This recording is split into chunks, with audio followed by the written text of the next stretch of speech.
Everyone gather around for a reading from the book of MulhollandDrive.net. David, this passage is called The Abortion Theory. Oh, we talked a little bit about this last time, I believe, but now we're going to get the real ins and outs of it. Yes, the reading I is know how the as, cowboy relates to it. the reading But is as follows. These recent references to clinical psychological states, Diane's sexual history, and the great blue box debate have come together in my mind in the following way. The film, Mulholland Drive, may be viewed as a highly personal and symbolic psychosis on the part of Diane Selwyn concerning her complicated past and the death of her child by a form of abortion. okay, This makes child, sense. a girl, would have All grown right. up to become, in Diane's mind, the woman we know as Rita. What? Rita is not Diane's lover, but her Um, projected child. It's wait. So Rita is not Diane's lover, even though they have sex, pretty they graphic have sex really in the graphic movie. lesbian sex. Oh, okay. So, but her projected child and Diane's love that is rejected by Rita is the love of a parent being rejected by their offspring.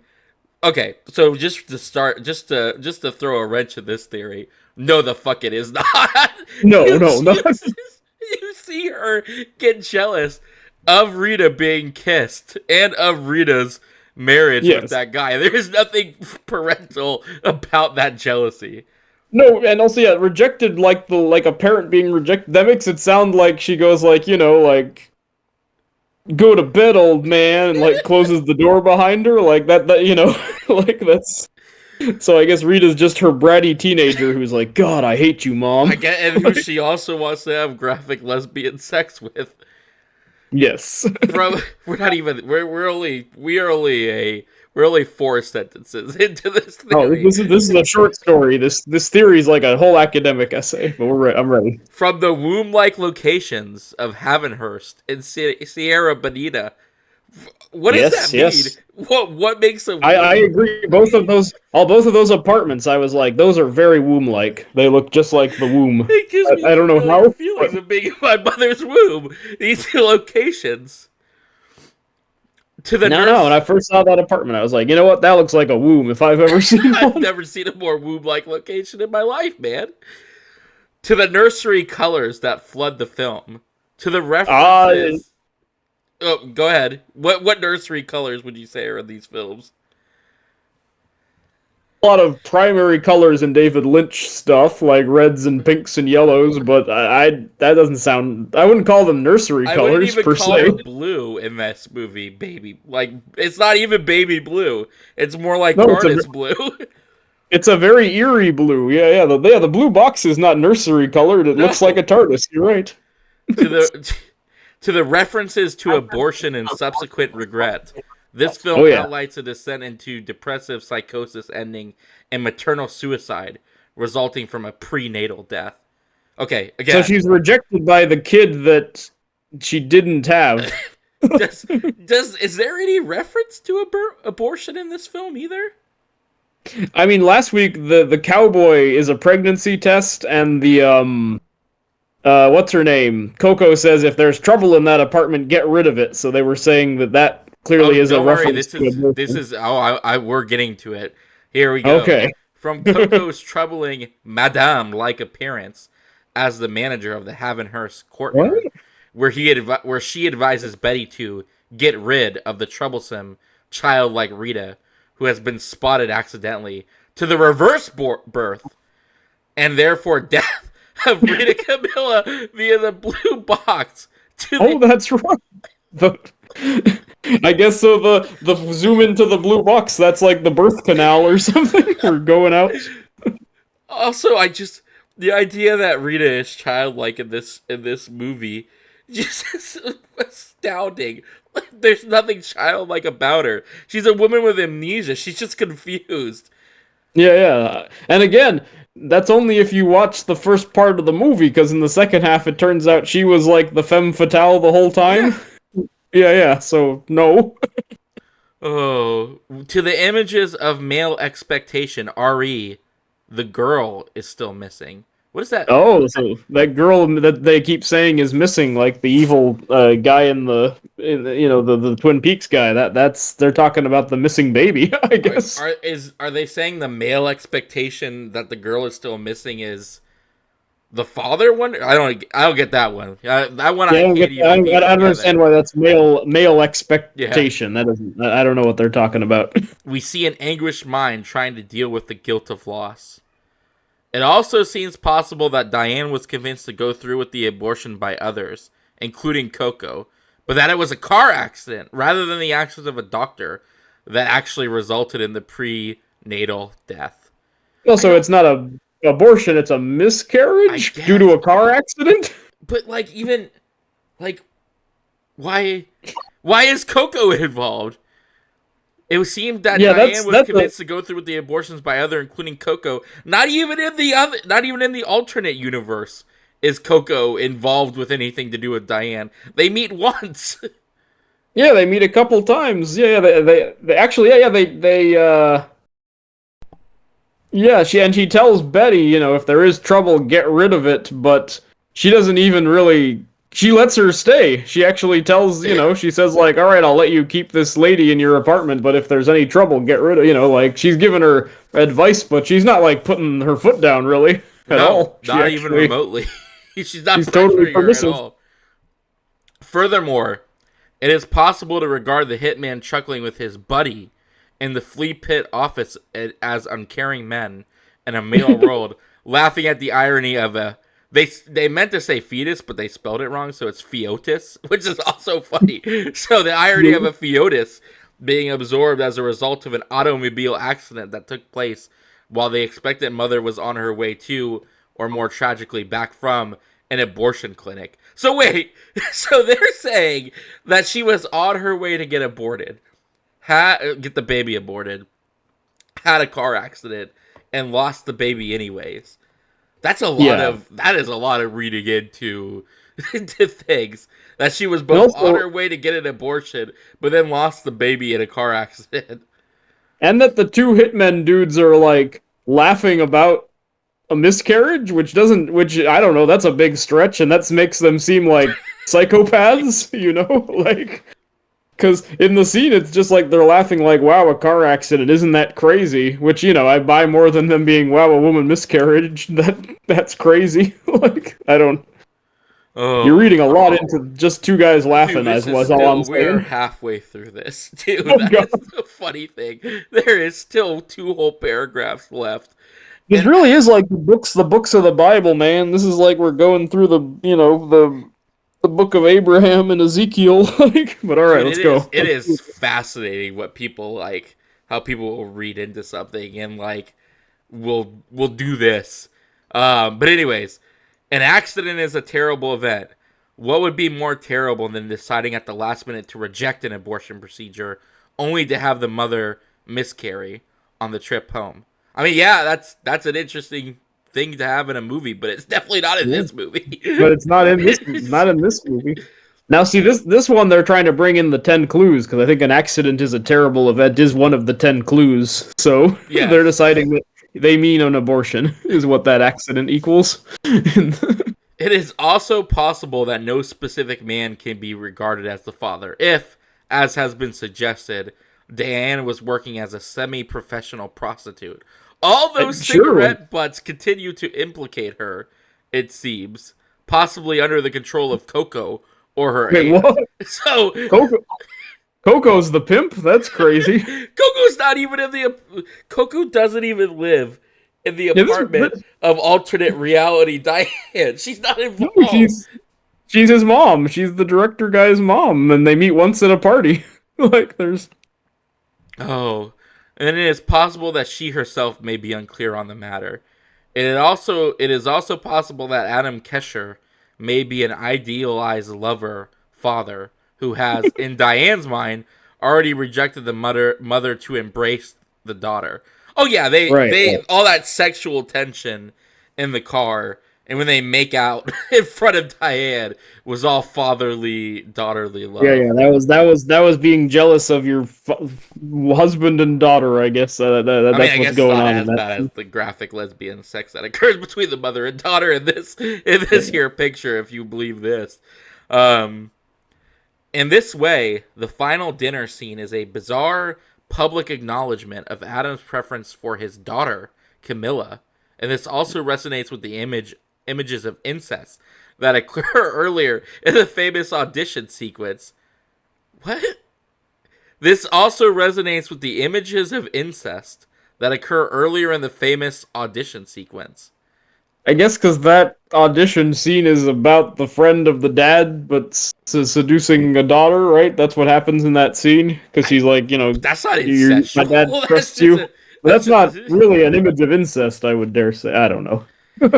Oh, the kiss between the blonde and the brunette Camilla at the party can also be construed as the kiss between a replacement mother and a projected daughter. Wait. So now this guy, this writer is just like has some weird preferences because it's just like any romantic kiss in this movie is clearly supposed to be an interfamily I was kiss. about to say I could almost write a book about this guy and his incest Yeah, theory. man. I'm coming up with a theory about the author of the abortion theory right now. Yeah, I'm gonna post that on the Mulholland Drive Resurgent.net. Diane's encounter with her former flatmate DeRosa, the butch to her femme, in traditional interpretation. Jesus. She's not even that butch. She's just wearing a No, white spaghetti top. Is that why? Just because she's wearing kind of a white beater doesn't mean that she's butch. no. Oh, Wait, are they saying that Diane is the now I hate even talking about this. Diane is the butch to the feminist of the flatmate, or is it the other way around? They're saying DeRosa is the butch because, and get this, 'Cause- yeah. the lady she swapped apartments with. Yeah, Diane's encounter with her former flatmate DeRosa, the butch to her femme, in traditional interpretations, may be viewed as an encounter with a kind of female father. Oh yeah, yeah. Who is unconscious, Female father. who is unconscious of her link to the projected Rita, and it's critical at first glance. I mean, that's relatable because I'm also very unconscious to my link to any of this. This is, and I'm also critical at first glance about this theory. I would dare say too. Oh man, that one could. We're on the final like 2 sentences. All right, let's do this. Let's jump in like cold water. Last sentence. One could also, by extension, argue that Rita is a phantom pregnancy, the child that Diane and DeRosa would have had if they could have reproduced together. Interestingly, Reproduced together. that when Betty and Rita probe into the silent, dark apartment in Sierra Bonita, while seeking to discover Rita's identity and perhaps parentage, they find the slimy husk of a dead girl who echoes the dead body of Diane following her suicide. What does the slimy husk have to do with the phantom pregnancy? What is anything in this movie? Doesn't the dead girl just? They even say it in the last sentence. The dead body of the girl echoes the dead body of Diane when she shoots herself. Like, that's already a fine explanation. You know what I mean? Like, why are you bringing a phantom pregnancy into that? Oh. It has a related link to pregnancy tests? ? I think that's the cowboy thing we read. Yes, it earlier. is exactly. It leads exactly back to the cowboy page with the pregnancy test. Oh, that is funny. Which, you know what? I will say, I thought that was the goofiest one, but at least that one was like 2 short paragraphs and like just kind of laid out 3 clues, and it's like, all right, that's dumb, but at least like, not as long-winded as this book of Mulholland Drive. Dude, that is I'm so glad. I'm so glad we decided to come back to do more Lynch because that was worth it. Just for Oh that. yes, worth This it alone. this is one, two, three, four, five, six. This is a 6 paragraph That's post enough to be that is an utter SCAT. That could be an nonsense. SCAT essay. It could be an FCAT. It could be. It has. Hey, I mean, I could Got the believe thing. that. Florida would take that. Yeah, they'd be like, "Hey, C plus, you pass." What do you think? How do you rate that? How do you rate that? That theory. Well, How many question marks do you give it? oh, on a scale of 1 to 5, 1 to 5 question marks. that's that's probably a 3.5, bordering on 4 question marks out of 5. But that's also, I feel like all the points I'm giving it are because of the cowboy page, which sort of outlines it better. Like, if I hadn't read the cowboy part first, I would have no idea what this person was talking about, because they go off on some crazy things, and also they've come up with like 5 different mothers and daughters, and there's also a pimp involved, which shouldn't have anything to do with And a the. father mother, which Yes, just call it the other female. and it's an abortion theory, but then it's, I guess, like getting into like, and then the daughter grows up and the mom is jealous of the daughter, so it's like, so it was it not an abortion? It's an abortion slash miscarriage theory. But also the daughter is a grown person in this theory, Yes, who she has graphic lesbian sex with as well. yeah, yeah. Oh, So no, that was a good one. I think your roulette wheel, you picked a good one, because yeah, I am like, that was very annoying. So I did enjoy learning oh, that so one. That was saith the book of MulhollandDrive.net. If you want to hear more books of MulhollandDrives.net, eventually we're gonna run out of Lynch movies. But you know what? I'm pretty sure this website is a black hole. It just keeps this going on forever. no, as a peek behind the curtain, listeners, Tanner and I are kind of figuring out the idea of some kind of spin-off where we do like mini-sodes where we just read a page from the book of Mulholland Drive and just get baffled by these down the rabbit hole kind of theories. Yeah, which to be fair, we're already at 17 minutes in this, so that Yeah. is a short story in and of itself. Yep. Consider this the pilot for our new podcast, The Book of Mulholland Drive. Book of Mulholland Drive. Oh, some of the other ones on here, we're gonna get on, but Yeah, give me some any of these some other sneak- ones sound 10 times more sane than that one. Camilla is not dead. Okay, I can believe that. Well, sure, why not? Camilla's love was just an illusion. I can I mean, believe that's just true in the movie, right? I feel like. Replay of Diane's sexual abuse. Okay, that's a little out there. Oh, here it is. Yeah. It's Diane's uncle or father sexually abused her as a child. That's the tagline. Okay, yeah. for That one we talked about last time, which you know what, honestly, after the abortion one, I'm like, that's one of the more normal ones. I don't like it, but it's sure. The old couple represents Adam and Camilla. Yes, so that one I remember from last time, and it's like, what are you even talking about? Diane's suicide is not real.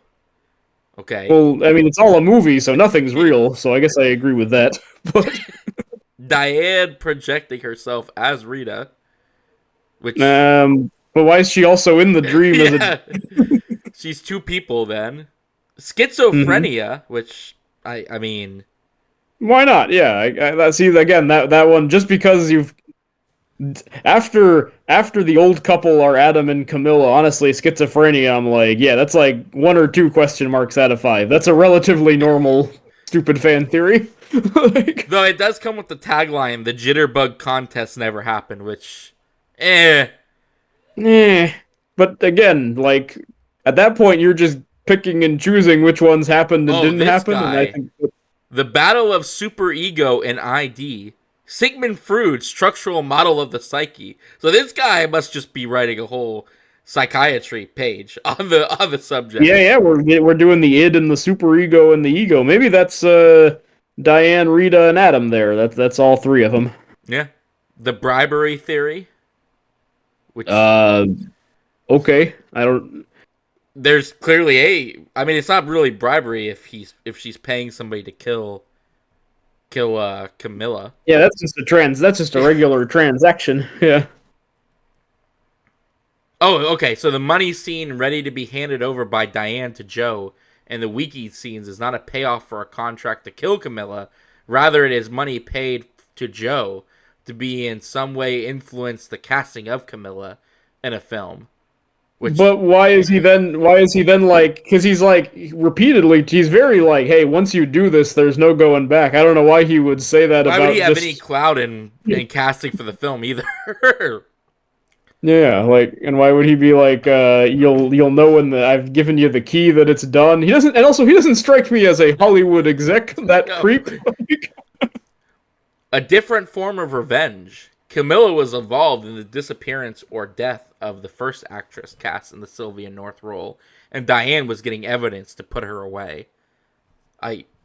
The So only people she was like an undercover PI or she was something. like an undercover. She was Veronica Mars. She was being Veronica Yeah. Mars.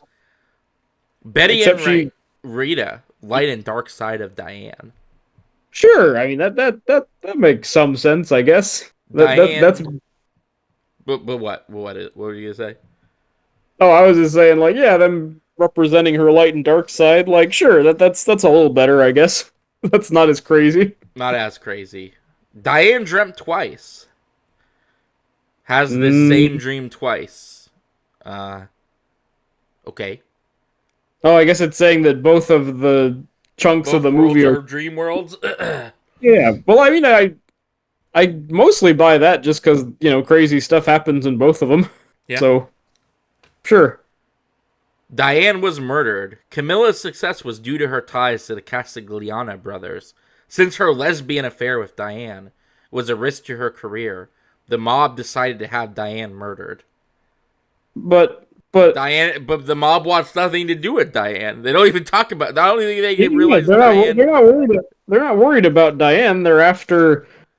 They want Rita because she's missing and seems to have been about to be killed for some reason, and they want Camilla to be the lead. Yeah. They don't even know Diane exists, from what I've gathered. Like, oh, and then the final one is 2 drug trip. Diane is having 2 drug-induced dreams, of which the second one may be a more lucid retelling of actual events through her hallucination. I mean, that's just someone like, all this Lynch surrealism is too much for me, man. Let me try to come up with a really normal explanation for the weird stuff that everyone's just tripping. Oh, Like, there's that an just even seems- better, okay, you want that one. Under the category All Real, we have The Dream Was a Movie. The first part of Mulholland Drive is not really a dream of Diane, but her altered recollection of the movie she and Camilla starred in together. The dinner party is the production wrap-up party. Okay, see, again, that now I'm Homer Simpson. Ooh, your ideas are intriguing to me. It's like, okay, that one didn't make me as angry as some of these other ones. Like, we'll hear them out on a future episode. Yep. And that's only 2. In the Mulholland Drive theories, there are 3 categories, all of them with their own, I would really love to. There's a whole part that's labeled metaphysical explanations, and there's parallel universes 1, and then parallel universes 2. Like, there are 2 debating theories on what parallel universe theory it is in this here picture. There are 2 dueling like schools of thought. It's like the religious schisms, between Protestants and Catholics. Like, Yep, we agree there's a take that shit to Harvard and like go out and like debate it in the halls. Just start the man. I wanted to see people out in our greatest halls of academia reading from the Book of MulhollandDrive.net, debating its finer theories. That's what I want. That's my goal with this little mini series. But anyways, that's not what we're doing tonight. Tonight, what are we doing? Good friend of the Tonight show. we are continuing our David Lynch-a-thon Because we're like already neck deep in all the Mulholland Drive fan theories, so why not throw an entire second movie on top just to make things even more confusing with its own, dense, crazy shit going on? We are talking David Lynch's 1997 motion picture Lost Highway. Which you said was kind of not as... You said Inland Empire was the more one, right? I would argue Inland Empire is, as I've joked before, graduate level David Lynch is incredibly dense, and I love it, but I really struggle with a fully cohesive take on it. Whereas Lost Highway, I would say, is more in the Mulholland Drive vein, where like it's you can kind of piece it together to some extent. So I would dare say that Lost Highway and Mulholland Drive are kind of almost brother and sister films, because Lost Highway is a little bit more of a dude movie, whereas Mulholland Drive is more of a lady movie. Oh. Still, is it sexy then? Yes, Lost very Highway. much so. Ooh. You are. Okay. You will not be. It's also very scary, I believe. In fact, Bravo, with those like 100 scariest movie moments or whatever, I believe The Lost Highway showed up on one of those types of like TV specials. Oh, okay. I'm excited then. Well, there's no time like the present to start. I'm ready if you are, my friend. I've got it all queued up. I currently have my finger hovering over the trigger. I found my copy. This will be without ads. Excellent. Then we'll get it started now. Just as for Tanner's sake, I am pausing on a part of the movie about 42 seconds in that says a CIBY 2000/asymmetrical production logo. So when you see that, tell me and I'll hit play so that we will avoid, in case your Studio Canal logo is longer than mine. Lorber right now.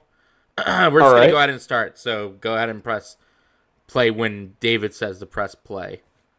Yes. So go past Kino. Actually, hang on, because I'm on the Paramounts. Did you get the Universal logo? No, I did not get any. We've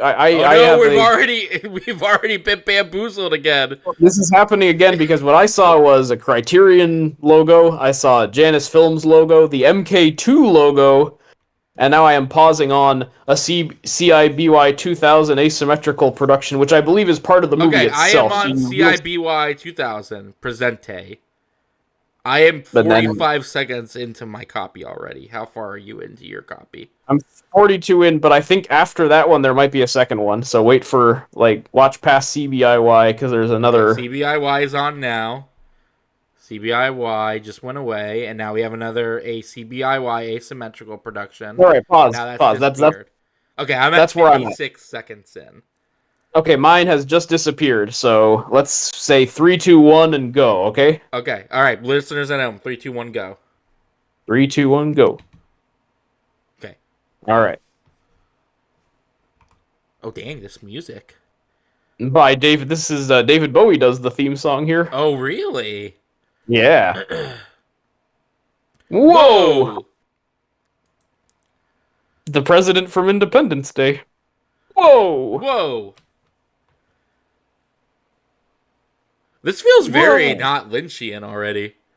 Yeah, this one is cool for that reason, because it is very Lynch, but it's also kind of a cool-ass 90s studio movie at the same time.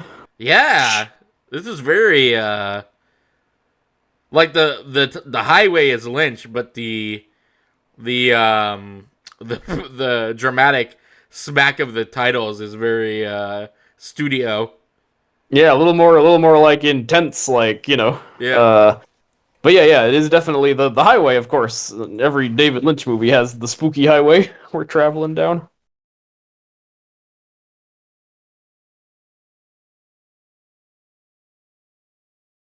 Giovanni Ribisi, what? Oh, yeah, this movie's already like an A+.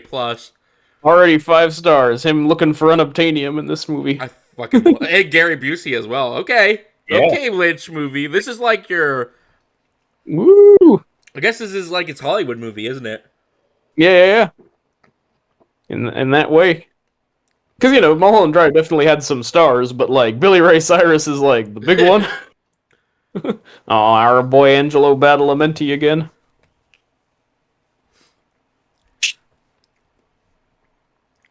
I wasn't expecting Giovanni Ribisi. That is Yeah, getting a little bit of Giovanni a Ribisi in this. welcome Don't not, surprise. not an enormous role, but he is kicking around. So now, unlike with the Mulholland Drive, I am going to try to give less clues, but I probably will break that rule. But I would We like don't to have see David you, Lynch's Tanner. 10 clues. Unfortunately, he did not provide us 10 clues with this one. 10 clues that might or might not be anything at all. Nope.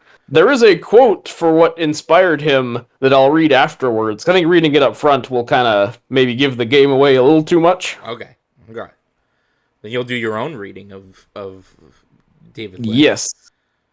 And also, yeah, I will hear your theory, and then I know there are two interpretations. Like Mulholland Drive, there's the more accepted one, but then there's also one that I kind of like that I'll rattle off to see how it feels for you, and then yeah, we'll take it from there. But first, let's just let you start putting pieces together. Oh, dude, that is such a president from Independence. from Independence Day face.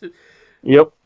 Bill Pullman is so weird because he's in a lot of big stuff. He was in season 4 of Torchwood as the villain. Like, I see him a bunch, but he's so handsome, but he never quite. I think there is something off He's about handsome, him. but yeah, I was about to say he's handsome, but there's something a little off about his face. Yep. You know who he kind of looks like in this? He looks like the dude from Twin Peaks. Oh, yeah. Maybe this is a you know who spinoff. All right, actually, I will tell you. There's a misunderstood quote from David Lynch that has led some people to believe this is set in the Twin Peaks universe. Oh, really? So, yeah. That What's that guy's I'll name again? What is it? It's not Billy, right? Bobby. Bobby. Thank you. Yeah. The Bobby spinoff. The punk kid who was Laura's boyfriend dating Shelly the waitress. Did he get involved with an and he- older woman at one point in that movie, in that show? No, that's the other one. That's James. Which one's the one on the motorcycle, James or Bobby? James is motorcycle boy. Who? Okay, Yeah. he looks probably, like James. So this is a Yeah, James he's spinoff. more of a James than a Bobby. Bobby was the bully, but he ended up straightening his act out and becoming a cop by the time of the return. So I did want to mention that I did hear that at the beginning. Dick Laurent is dead. Yes, he got some weird somebody buzzed in his intercom to tell him that, but now he's like not seeing anybody in the street or anything, which is creepy. Also, this house really unsettles me because it seems so sparsely furnitured. There is it's like just some very minimal chairs and a table or two. Just that lamp against nothing. Oh, Patricia Arquette. Ooh.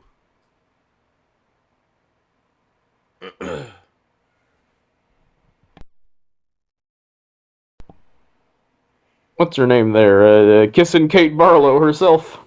That is not Kissing Kate Barlow from Holes. It is. Oh my goodness. This is a real star-studded cast. Yeah. Won the Oscar for that Boyhood movie that everyone went crazy about a few years ago.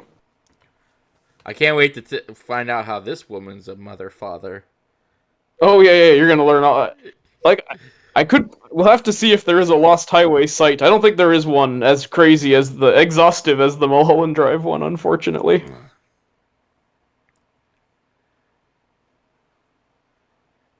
But much like Rita from Mulholland Drive or Audrey from Twin Peaks, I think she's a very classically looking David Lynch lady. Yep, she's a Lynch girl, all right. I like to laugh. We all like to laugh. She's all right. No, he married her because she likes to laugh.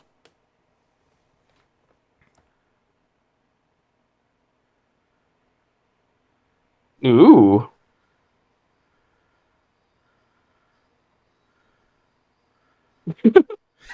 God, what a night on the town. You sit down and listen to this Angry for 3 hours. saxophone music.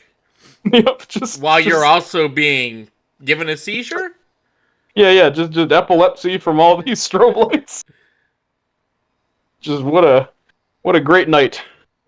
What a fun time. Dude, I actually had to look away from that. That was intense. It is kind of quite hypnotic. Or the opposite of hypnotic. Yeah, I was about to say the opposite of hypnotic. Is that him? Yeesh. Is he a sax player? He is. That's like his career. So yeah, he's like, I'm gonna go perform at the club, and then I'll be back for smooching later. Yep, just like Ron. Which honestly, yeah, he is Duke Silver. Yeah, he's Duke Silver. But he's living the dream. You go out to your 9 to 5, just blow it into that sax, and then you come home to Patricia Arquette. He's doing all right. It is the sexiest instrument. Yeah. Yep. Mm-hmm. It sounded more like a bee buzzing than anything else, but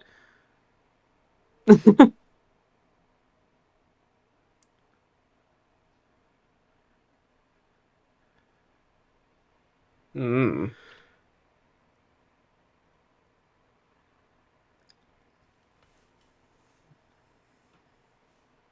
He seemed a little ticked off there because she didn't pick up when he called. he's probably high on sax. He's probably what? He's probably high on sax. All that sax blowing makes him, Oh yeah. No, that gets him. the in the endorphins mood. start running. Yeah. Hey, sex and sax are only one letter apart. That's why it's the sexiest instrument. Yep. And see, look, he's going into the red room right now from Twin Peaks. Yep. Again, a very scary house. Like It is a very terrifying house. you It got looks some kind of cool... like I would imagine the House of Leaves house would look like. It just totally. There is some real House of Leaves vibes to these scenes where he's like wandering through the halls at night. Yeah. I can't believe that hasn't been made into a thing yet. That'd have been a good David Lynch. Like if I had to put David Lynch to adapt a book, David Lynch's House of Leaves. Yeah, would have been pretty good. I know the author. He wrote a 10-episode TV series of it, and a few years back, and said it never happened. So he just posted the scripts for it online. Ooh. But I never got around to reading them. I bet you they're pretty good. Yeah, I would be curious to read them and see what could have been.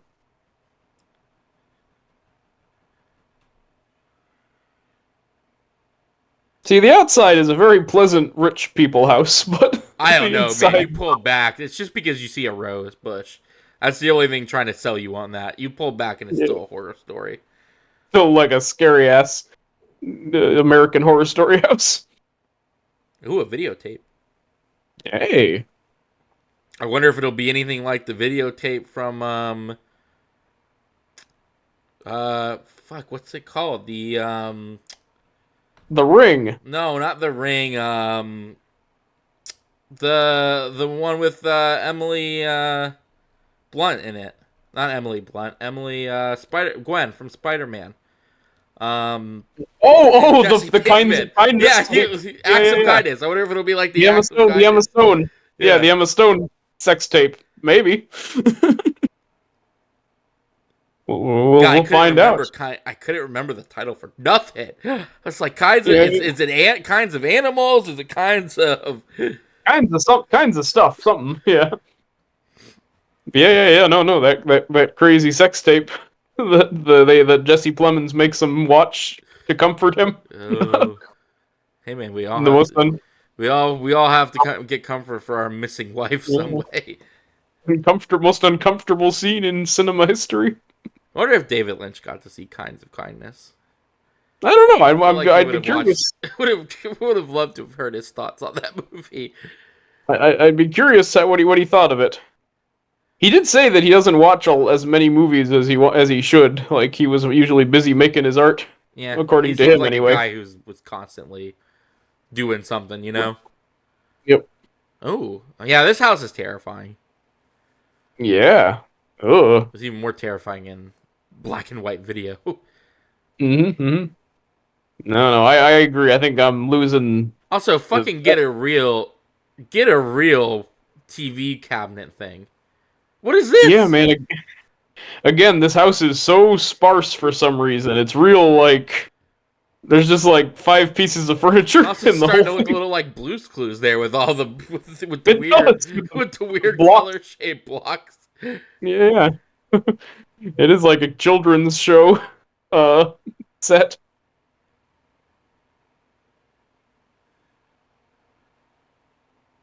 I thought that was Ray Liotta for a second. I thought, say Ray Liotta. Kind of looks like him, It but does yeah, look with a a little bit like Ray Liotta from the side. little pencil mustache. Could have been a guy playing Gomez. Gomez Adam Ooh, that guy with would that have. Yeah, mustache. he would have made a good Gomez. Oh yeah. Woo! Is it sexy as usual? The answer with David Lynch, yes. And this time I won't be confused by all the graphic lesbian sex with daughters that happens in that movie. Yeah, thankfully there won't be a Book of Lost Highway to infuriate you.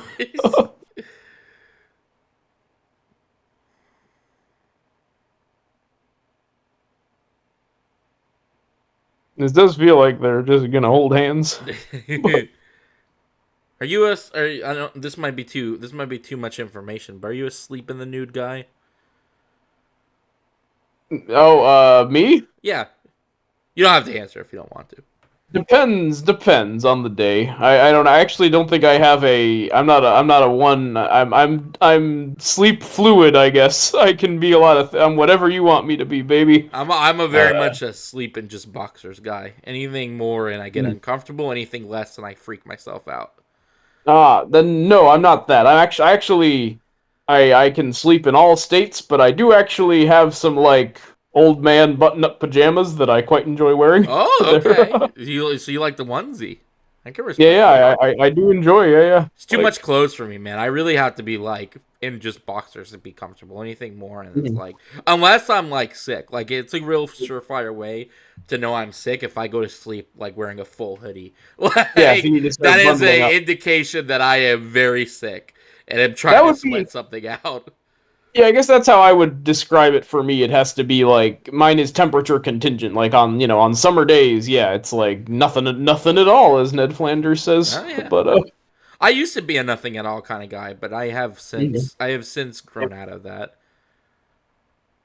Ooh, makes sense. she's having sex and seeing the eye of Sauron Yeah, having a little bit of going through a a. bright light. She went to see or that's more of when Kate Blanchett like grabs Frodo in the dreams or whatever, like comforts him. And then this eerie ass David Lynch-ish song. While they have sex in a void. Yep. Yeah, Whoa. their house is now 0. Oh, it looks like Fred might have pee-pee problems. Oh yeah. You're blowing too hard on that sax, man. Yeah, he got it all out on the dance floor and didn't have couldn't bring it to the bedroom. Oh no, the pat on the Pat. back. It's okay.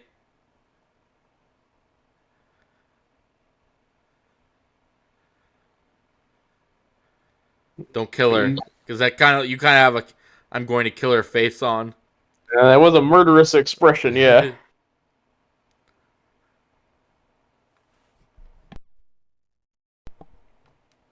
Look, man, you gotta talk about these problems, not just Yeah. be quiet and avoid.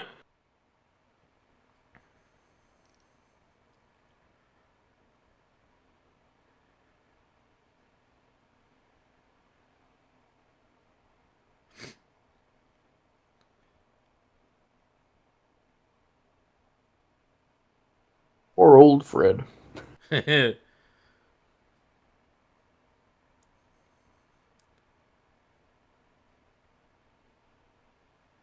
will say, Fred, my least favorite name for a David Lynch character. Not as cool as Dale Cooper or even Betty and Rita. Mm-hmm. Or Or Coco. yeah, Coco, excellent, A plus. That pimp abortion doctor, madam lady.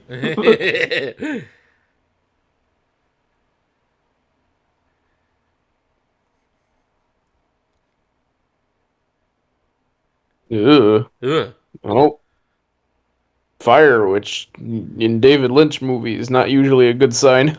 No. Maybe this is a haunted house movie. It has that vibe. She's talking. Oh, and look at this. All the evidence you need. Fuck? The smoke monster from Lost is coming. Speaking of, One day I'll have to jump the trigger on Lost just to say I've seen it. that's kind of the only reason to. I know people love Lost, and all the more power to them. But I'm kind of like, you should just do it to say you did it, more Yeah. than like.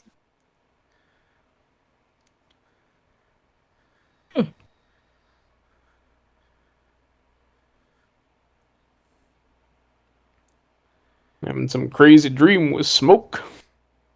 And Screaming Women. Yep. Aw, just her. Ah! Ugh. What the fuck?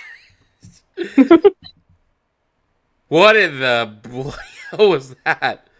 That was a bit of a jump scare. What do you think you saw, Tanner? I don't know, man. I was too busy being unsettled by it. Couldn't comprehend it. Was Yeah, gone no, too. I mean vaguely it looked like Senator Palpatine, but other than that, I It did couldn't look tell like you. did look like Palpatine there.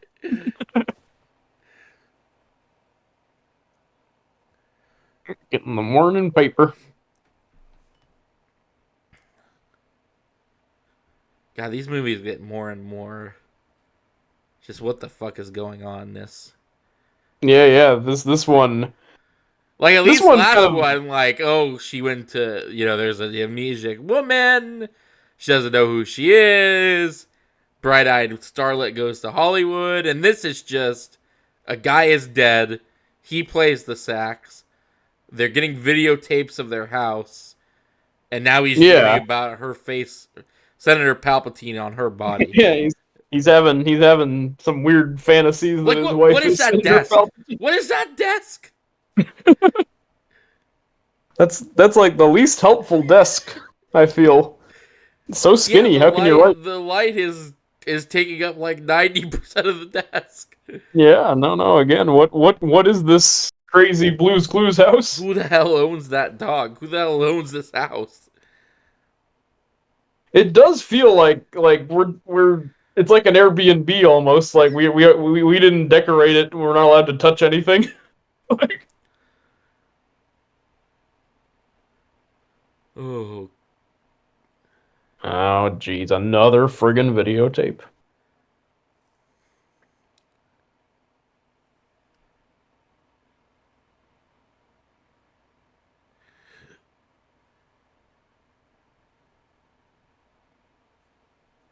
why would anybody want to watch it? I don't know, man. If I got a second tape, I'd pop that baby in. I would also call the police. Yeah, I'm about to say, wouldn't you also call the police? Well, like the first one, she said, "Oh, it must be from a real estate agent," so they didn't like think too much of it. Also, I am very confused why the videotape is the videotape cassette player is all the way over there, and the TV is on the opposite side of the house, and there are no wires connecting them. They must be in the walls, maybe. Like they dug it into the wall itself. Uh-oh. Ah!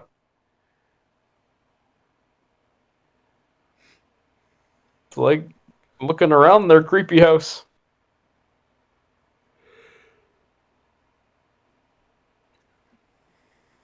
What is this hallway? Oh, okay. It was a shadow. I thought for a second it just cut into like nowhere. It was just like a triangle. Ah, Oh. that's unsettling.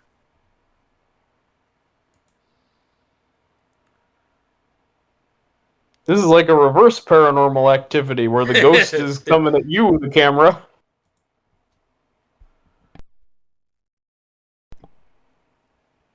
That's just presence, technically.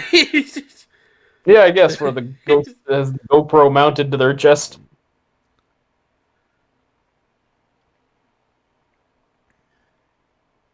Actually, I'm kind of surprised more found footage movies didn't actually roll with that idea. The Yeah, like what idea if? of like that the as a way to like shoot more shots that aren't necessarily without inventing the excuse that the family has to be recording. Just have the ghost be doing the recording. Yeah, have the ghost be the one recording. Yeah. I guess we had not we shouldn't say it because if in case we ever get it Well, we're made. we're we're we're recorded. We have proof that we came up with the idea first. You're talking about our Monster Mom movie. Yeah, the Swamp Mom Yeah, movie, which Swamp Mom. I won't go into detail just because I would like the audience to be surprised if we ever make it. But like yeah, we kind of were playing with that idea Yeah. Yep. at The one point, idea of the monster being the one doing the recording. holding the camera. Yeah, which I still think is a good idea, I especially I for a agree. monster thing, because you can do all sorts of cool shots. Yep, there could be some very cool and scary stuff with what if the monster was the director?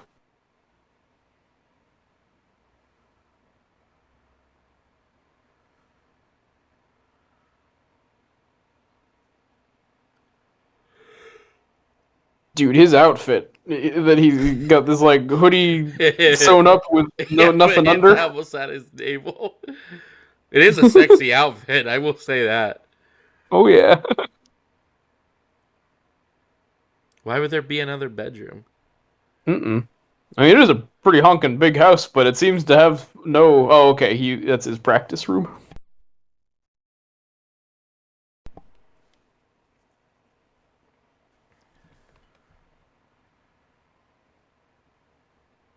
What's your axe? I guess Why would you say it like that? I don't know. I don't know if that's an actual phrase or if it's Well, I just know if people can say guitars are axes, but like, what's your axe, man? yeah, like it's such a weird way of like asking what musical instrument. Yeah, and they don't have video because he likes to remember things his own way.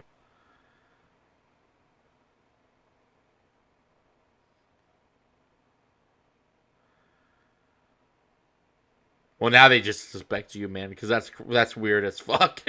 Yeah, yeah. That's You should say you can't afford one. Mm-hmm. No, that you can see it even though they didn't really react, but you can tell behind their eyes was like, well, you're now a person of interest in Yeah. this crazy thing.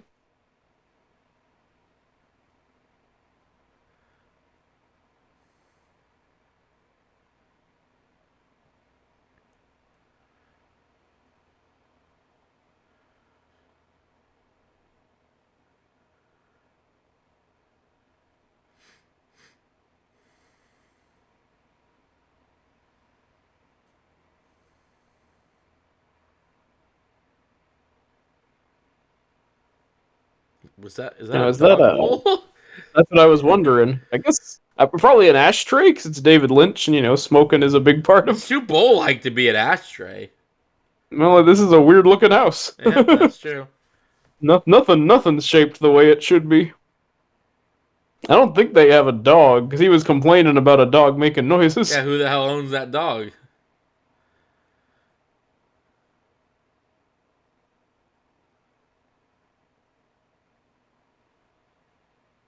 Yeah, man, the inside of this house is very. Speaking of Doctor Who's TARDIS, like there doesn't seem to be a lot of connective hallway. I haven't quite gotten the layout of it. Again, House of Leafs, man. Hmm. Totally a House of Leafs house. Very much. Yeah.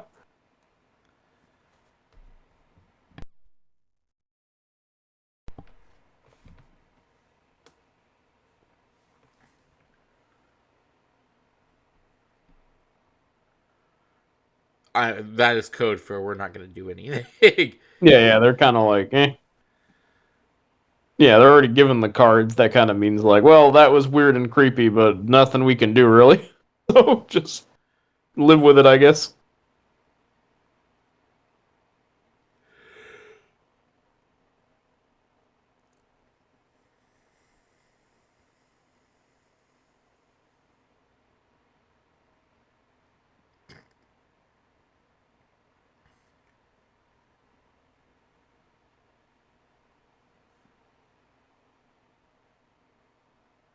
Oh yeah, Now we're at a Mulholland Drive party. we're at a sexy sax. Yeah, and there's like pool shenanigans and the whole thing.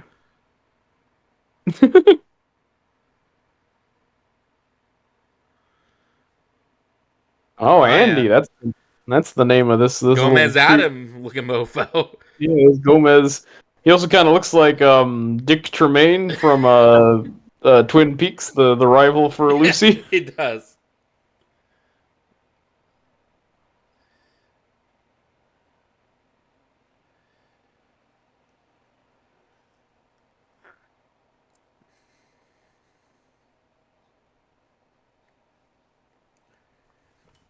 Man, this is gonna out me as a square, but I would not enjoy being in this big a party. No, I would not either. Well, this is like his buddy from Eyes Wide Shut. Or this is the not to spoil too much, but that could be a good double feature. What, Eyes Wide Shut in this movie? Just a little bit, maybe. We'll see. We'll talk. This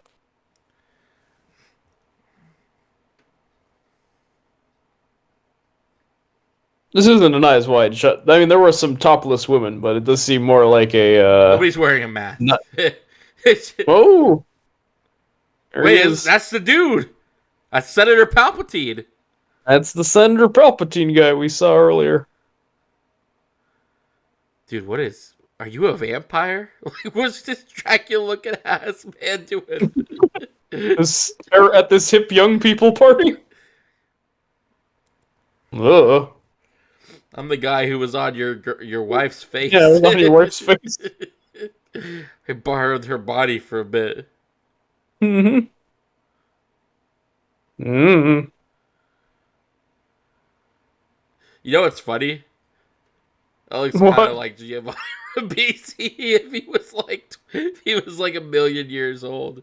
Oh, it is an ancient Giovanni Ribisi. Giovanni Ribisi and Nosferatu makeup.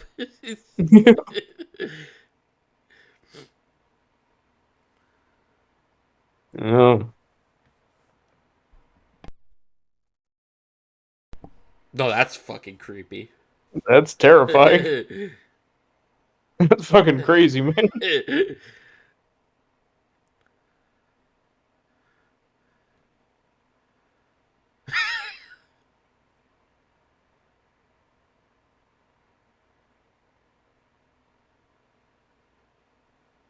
Call me on this old-fashioned cell phone.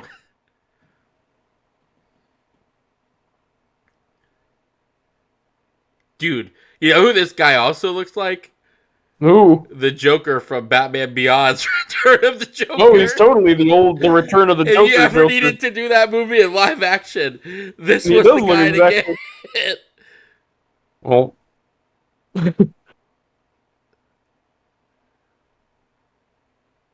Funny enough, unfortunately. Ugh. I would move. That enough. Ugh. It's a vampire. Yeah, you gotta invite him in.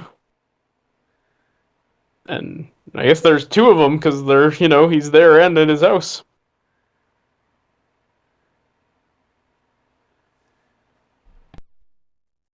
He's even kind of dressed like a Joker in Dark. He's got the same, he's got the same slicked back hair. Yeah. And like this. Yep. Now, this actor, Robert Blake, which makes this movie 10 times creepier, 4 years after this movie, was acquitted of murdering his wife, or convicted, I believe. So, Oh, yeah, he looks like a guy who'd murder his wife. so unfortunately, he will not be playing the Joker anytime soon. It doesn't seem.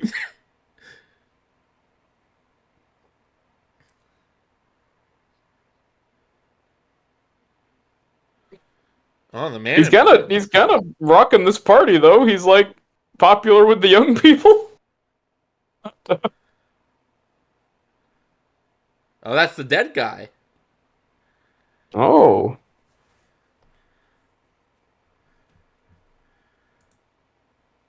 Oh no, you'll have to pause. Everybody pause. All right. So you're gonna hit record and then we'll hit play I again. already hit record. Go ahead and hit. Okay, cool. So 3, 2, 1, go. I'm at. They're in the car driving. It was a long time ago. Do I need to go back 10 seconds? We met at a place called Moke's.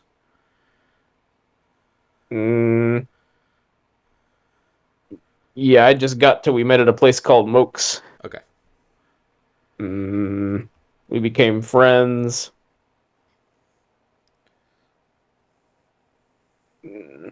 Close enough. I don't remember is what I'm on.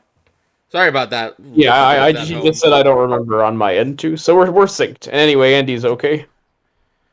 Yeah, he's got some pretty fucked up friends. Yeah. I would agree, honestly. Okay, man, you got a paranormal activity house. Yeah, holy shit. No kidding. just drive away. No, he's going in to investigate. No, man, that's the Mika. That's the Mika gambit. Nothing good ever. Don't be a Mika. That's the Mika in you. I think that's probably one of my favorite parts about Paranormal Activity. How it's already a bad situation, and they get the male guy just to do everything possible to make it an even worse situation at every turn. At every turn. Mika just won't stop escalating. No, he won't. Nope, he eggs it on. He calls him out. He's like, I want to get more of this. You think we get more of this on camera? Yep. While the movie is like, dude, you are going to die. Yep. You are signing your death warrant, my friend. That's another dog bowl. I guess they are ashtrays. Maybe. And look, man, the red curtains. Oh, so that character Robert Blake, the Joker. Yeah. I don't think they call him that in the movie, but his name is the Mystery Man, like in the credits. Yeah, that makes sense. And the quote is David Lynch says, "The Mystery Man comes from the same place as Bob and the little guy from Twin Peaks," which I think he was saying. Like, if you read the quote, it sounds more like he's saying like he's kind of a similar idea. Yeah, a creature of darkness. Exactly, but people have extrapolated that to mean like, oh, he's from the Black Lodge. I mean, and this movie is well, but I doubt that was the intention. I think David Lynch likes writing really abstract like evil that is older than you can possibly feasibly figure out. Like he would create Noel. He would have been like a Noel type person, just like a creature born from like before the universe was even a universe. I agree, and you know me, I'm always a fan of villains, which might be why I always respond to David Lynch, because he comes up with some of the scariest bad guys in any, they exist beyond our definition of good and evil, like on a real like conceptual level. Yep, the deep part of nightmares and stuff, yeah, like the real abyss from the abyss kind of crap. Yeah, I think he does that well. I will argue, I don't think his Creatures of Light are as compelling, but he knows how to write a good villain. I'm not saying he doesn't know how to write a good guy either, but like I don't. Yeah, exactly. Dale Cooper is one of the best heroes of anything. Yeah, but I'm talking about like what he does with villains, like that whole metaphysical concept of like darkness at its purest thing. I don't know if his takes on light as the purest thing are always as good. Like I didn't find the radiator woman from Eraserhead. I didn't think was as compelling as like the dark creatures in Eraserhead. Yeah, I would agree. And I know, like Twin Peaks, I like the giant who is seems to be good aligned. He's usually Right, a right. nice enough bloke. He's usually trying to help people out. So he's okay. But yeah, I do agree because like Fire Walk with Me has like the angel that saves Laura, and it's kind of like a little Yeah. more like just general sense of goodness, but not all that interesting per se. Oh, dude, this guy walking into this darkness. Just into nothing. Yeah, That's that again is. the wine cellar I worked at. Uh, if you turned off the lights, it was pitch black, and wandering through it felt a lot like that. Where I'm Yeah. like, I am just walking into the abyss before I turned the lights on.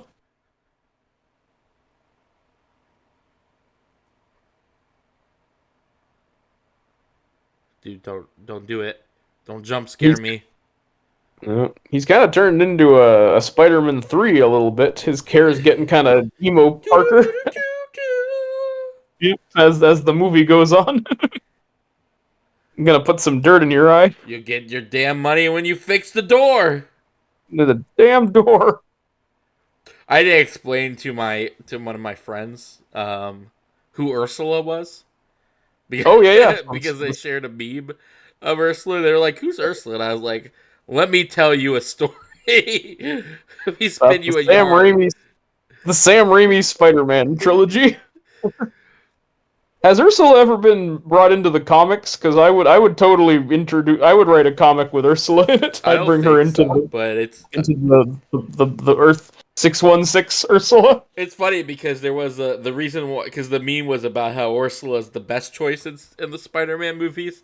Besides Yeah. Gwen and Mary Jane, which, to be fair, not inaccurate. She is the better female choice for Peter in those movies. But I yeah, don't know, man. I'm Team Betty Brant in those films. well, yeah, but that's just because the sexual chemistry is through the roof. Well, that's true. Yeah, I don't know if that would be the one to bring home to Aunt May, Yeah, but those two just wouldn't be able to stop. mm-mm. Aunt May would be scandalized there. She'd be like me in the Suspiria commentary They shirt. should have put her as Betty Brant, Black Cat. Since sometimes they make Black Cat a completely different person, or sometimes Mary Jane, depending on what they decide to go with. Spider-Man 4, when Sam Raimi was going to make it after Spider-Man 3, he was going to do Vulture, played by John Malkovich, and Black Cat was going to be Anne Hathaway, who would have been Vulture's daughter in that continuity. Oh, that would have been fucking weird. That would have been something, at least, yeah. No, it would have been something. Yeah. That would have been funny, And then, because that would have been a universe where Anne Hathaway got to play two. Oh yeah, that was before. Cat That was people. before. That was before she was Catwoman in the Nolan ones. Yeah, yeah. So they actually wanted her to be Black Cat before she was Catwoman, which is interesting.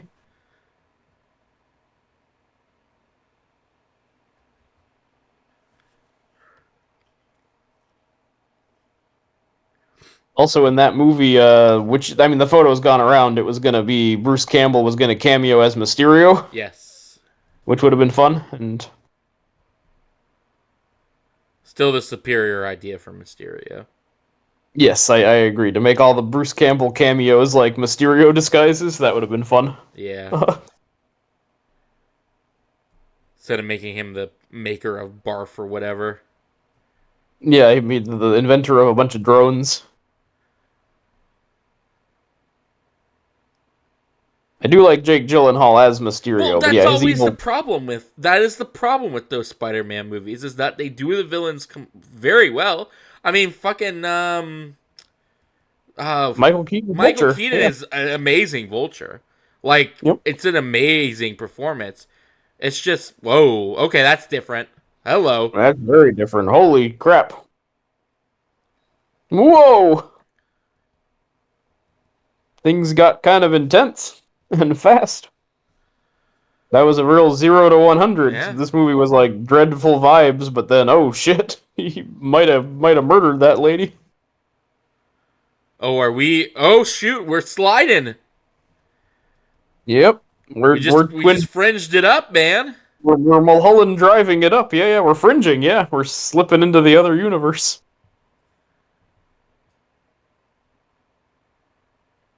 Uh-oh, he doesn't even really believe it himself because he said, "Tell me I didn't kill her." Like, oh, now he's in Shawshank prison, Yeah. dressed like Hannibal Lecter there. See, for this one, much clearer cut. Clearly, supernatural things are going on. Their house is being paranormal activity, and it doesn't exist. Yeah, a scary there's a villainous being that seems to be tormenting him. Yeah. Yeah. The return of the Joker there. Batman Beyond Joker.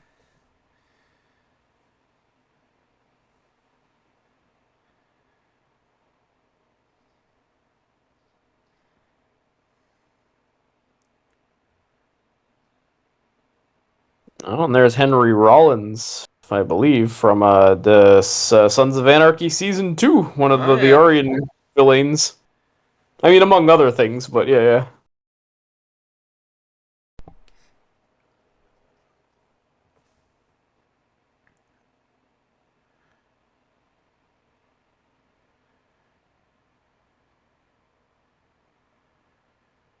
Or 7516. Is that Les Miserables? Is that Jean Valjean's number? Prisoner, Jean Lebert. Were you a big Ugh. Les Mis fan? Not. I mean, I always liked the songs. I was, if you remember, I was in drama class in middle school, and like every other girl who would audition for stuff would sing a song from Les Mis. So like, I came to know it, but no, I was never a big like nerd of it. I wasn't like as obsessed with it as other people were. The only song I really love is "Look Down" and "Can You Hear the People Singing." I Can only you have hear ever the seen people it. sing? Yeah, I've only ever seen Rule. it once.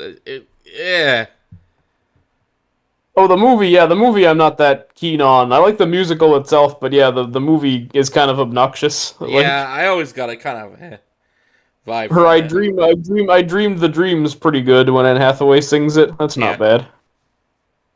But the girls in drama class would always sing "On My Own," pretending he's beside me. Like I had to sit through like 5 of those whenever they would audition for. yeah, They'd always pick that as their song to audition with. yeah. Sounds about right.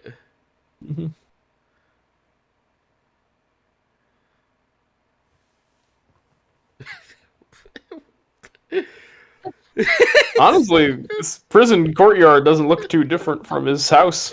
Yeah, I was just about to say either he's still in prison or he's in his living room. Either They one let is. him. They let him go.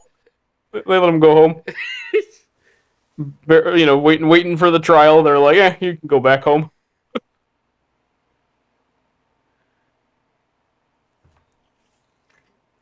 He's not looking so good.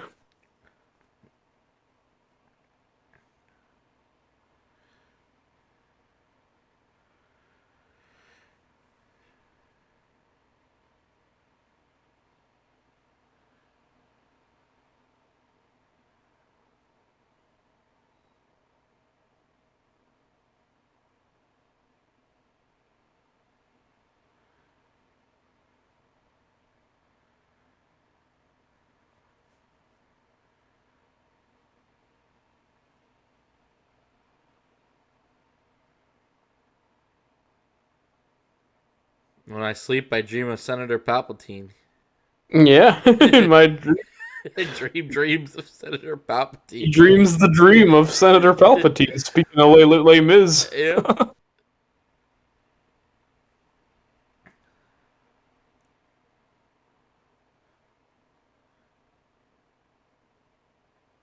someone joked Russell Crowe in Les Mis kind of looks like when the football player has to like act in the school play. He like seems real like awkward and out of place. Yeah. Oh, giving him some nice Doctor Feel Good pills. He kind of looks like Elvis, and this looks like the Colonel pumping him full of Yeah, drugs, he so really does. It did have Elvis vibes. he can I'm pretty perform. sure Yeah, that's the color that Elvis's jumpsuit is in Schoolhouse Rock. I think so. Yeah.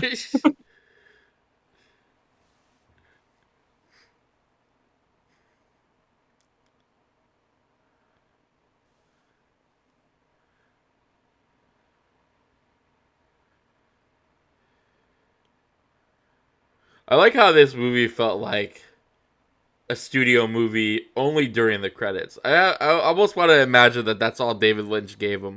It was like, oh yeah, Yeah, the credits. we'll The have rest the of it's cool, fine. and now it's back in Lynchy world. Yeah. I mean, at least there was a sexy party, which felt very '90s, like Clueless or Can't Hardly Wait, that he Yeah. meets the scary man at. Um,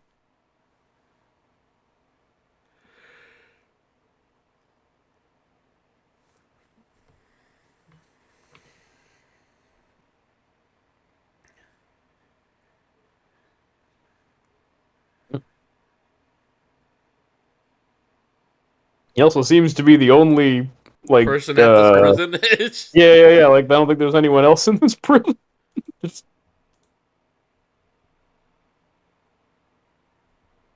killer's looking pretty fucked up. I guess there are more than one. Yeah, if they're like which one, but Allegedly, there's more than yeah. one. Or maybe that's the joke. Maybe what they're laughing at is that there's only one. So it's funny that he doesn't know which one. I don't know.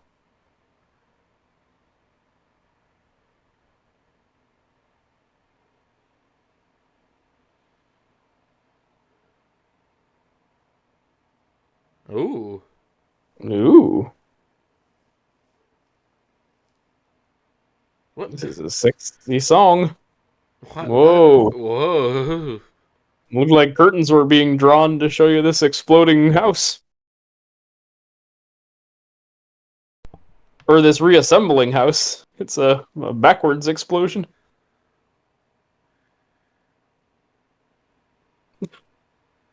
His face, like, It's the Joker. yeah, our boy. From living in his creepy shack. Yeah, Robert Blake, if only you hadn't murdered your wife, you could have played the Joker.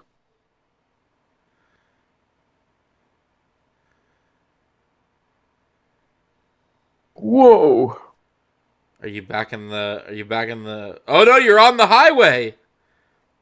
Life is a highway. Now, At it all night long. Ah, another good double feature. This and Pixar's Cars back to back.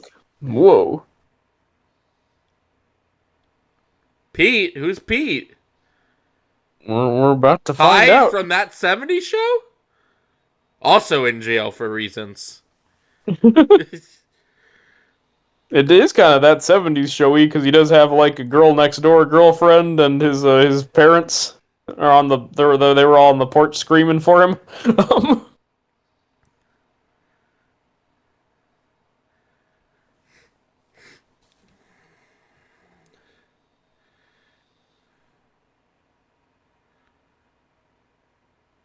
Whoa! Something very gooey happened, Yeah, there was a lot of goo involved. as is often the case with David Lynch. Not so much in Mulholland Drive doesn't have a No, lot of there's goo, not a lot of goo, but there is a gooey corpse. Eraserhead, So Twin Peaks. There's a lot of goo. Oh yeah, the gooey aborted corpse, who the might or might abortion not corpse. be his daughter, her daughter. Yep. That's definitely If you read the that remnant. chapter of the book of MulhollandDrive.net. Oh, I've read it many times. I know it by heart. The book I'm of very Eli. devout.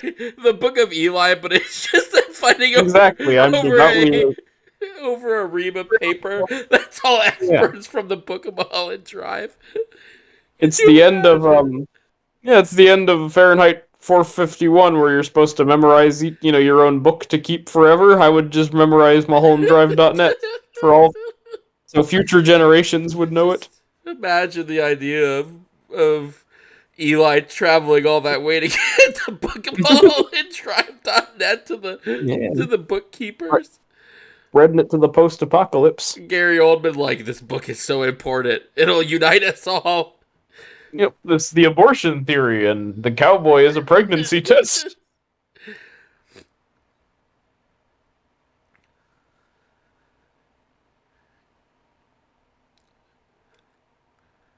Yeah, the warden, she. Who do you think if David Lynch was gonna do a Batman movie, who do you think his villain of choice would be? Ooh, good question. I feel like he would pick someone kind of well, Firefly, because he does like fire. Yep. Oh, look, it's not him anymore, Tanner. Is it not him? Yeah, now it's Pete is in that cell. This is some spooky shit we got here. Where the fuck this guy come from? I don't know, man. They know who he is.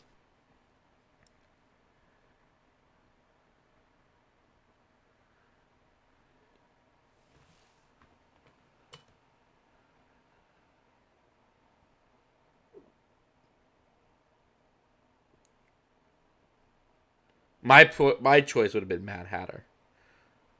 Oh, very good one with all the mind control chips Yeah, and yeah. the Alice in Wonderland. Yeah, I think he'd play because he'd play. I want to believe he'd play it close to Leland from Twin Peaks, so it'd have that same kind of like. yeah. menace Leland to would have it. been. Oh my god, it's Ron Perlman. Wait, is that David Lynch? No, that's Gary Busey. It looked a lot like David Lynch first. He is. He got the same. He got the same haircut. But no, these are his parents, who I guess are cool Yeah. greasers. They are cool greasers.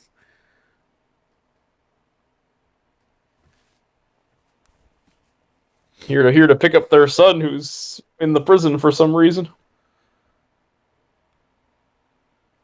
All right, I am going to go take the world's fastest pee. So entertain the masses. All right, I'll yell really loud so you'll know what you're missing. They're taking their son home. Um, no, I won't. I'll talk to you listeners at home in my own way. See, this is a nice house, not as evil as the other one.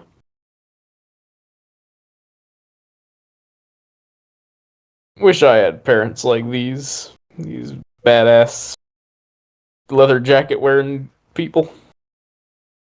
Oh, some product placement. You got the Ford vehicle. You got these jerks, Eddie and Lou from The Simpsons.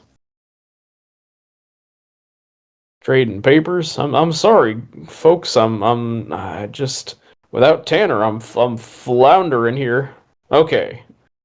Here, what's something funny to say? Oh, the subtitle said slurps when he drank coffee. Slurps. That's cool.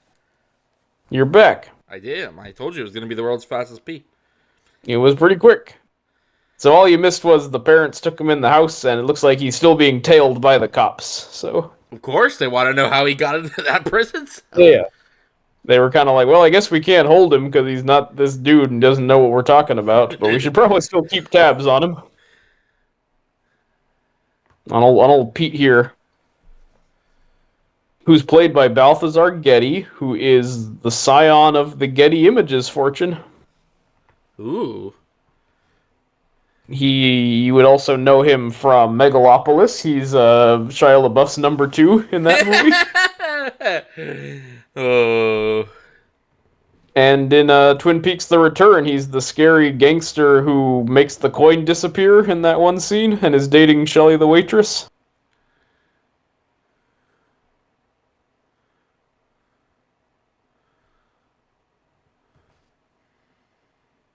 But looks like he's back home in suburbia.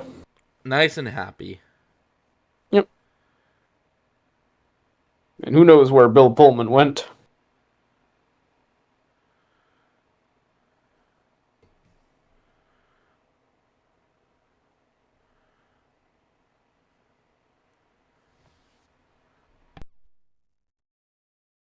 Yeah, see, like this apartment, this house seems more normally. There he is, your boy. BC! There you are. Woo! You He's missed got your like chance a. to be on Twin Peaks. You would have been a great character on Twin Peaks. He would have ruled in Twin Peaks. Yeah, he really would have, man. He could have been Audrey's long lost brother or something. Bobby's number 2. Yeah. But See now he's like got a kind of a losers club, I guess, like from it. With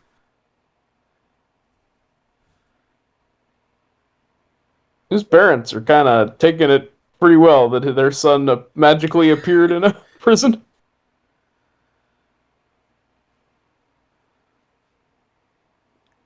Get the fuck out of our house, you weirdo. No, they're weirdly supportive. Like, all right, that'll They do you just some want him good. out of the house, man. They're terrified of him. Yeah, they're not frightened by what's going on.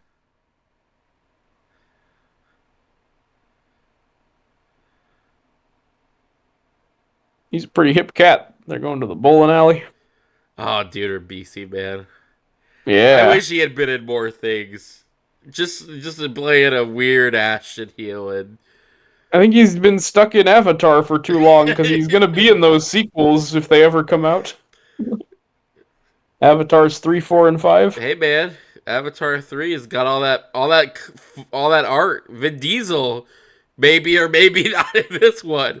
As Question the mark? evil Question fire, mark. the evil fire Navi or whatever.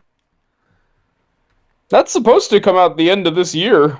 Yeah, So I'm hyped for Avatar Fire and they Ash. keep showing like stuff of it. So I mean, Yeah, like your E3s or whatever. yeah, So I think it might happen. it's not like the Batman which will come out in 2028. Yeah, we'll get 2 more Avatars in between then and Which Batman. is crazy to think about if that is in fact the case. Could you imagine a world where we get 2 more Avatar movies before we get Batman Part 2? Batman 2 is the new Avatar 2, where it was 14 years. Oh, Pete! Where you been? I've been in prison, man. yeah. Oh, Richard Pryor, one of his last movies. Oh, shoot. Yeah, yeah.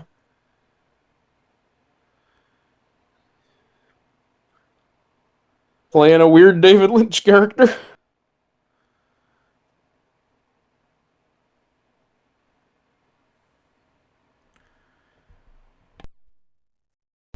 People act like he was gone for a lot of times, but did they find him immediately? I guess he might have just missed like a day, but still enough to be like to be missed. He seems to be popular. He seems to be beloved.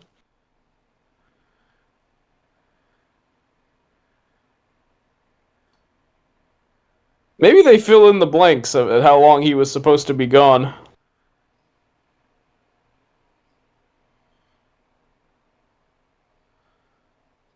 What? What?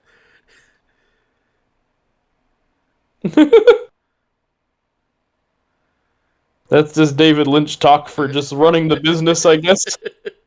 I would like to imagine that's how he thinks a business runs. Yeah, he's just like, here, Richard Pryor, you just explain, do business talk into the phone. Oh.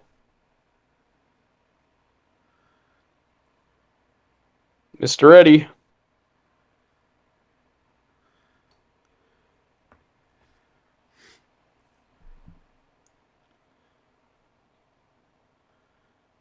See, this is more like a '90s movie now that we're out of the Bill Pullman prologue. We're following Pete around.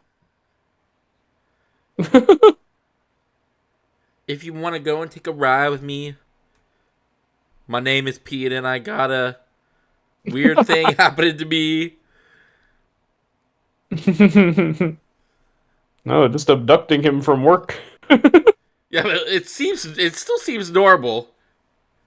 Not like Bill Pullman's house. Yeah, like now that we're out of the Bill Pullman section, it's now like, okay, this is just some kid, he works in an auto shop. He has greaser friends, and he's got this Mr. Eddie guy who seems into him. Yeah, he might or might not be a member of the mob, but at least that makes sense. He certainly looks like a criminal element, but yeah. So we're now in something approaching a normal movie. But remember, David Lynch always tricks you like this into thinking this is regular.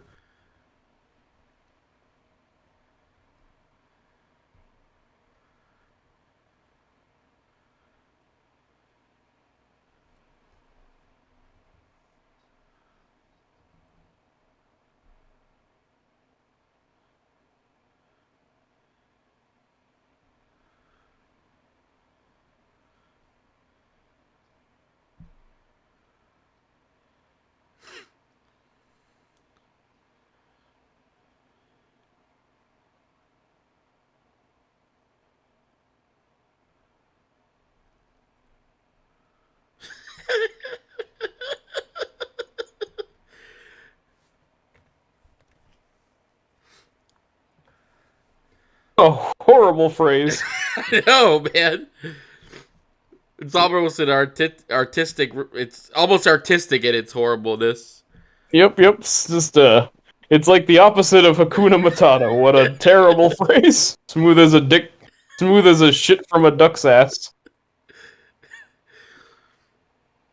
They're about to Mulholland Drive him. Yeah, they're heading to Mulholland. They're the car that crashes into Rita. Yep.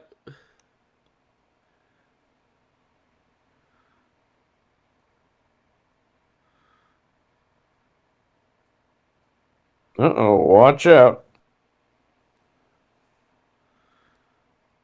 Is that car empty?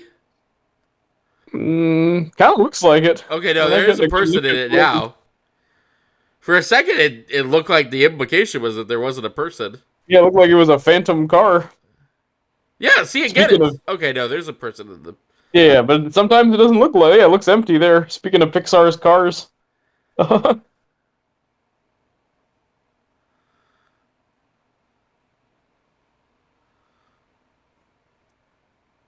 Uh-oh. I don't trust that, Mr. Eddie. Why would you do that? They're putting on there, they know what's coming.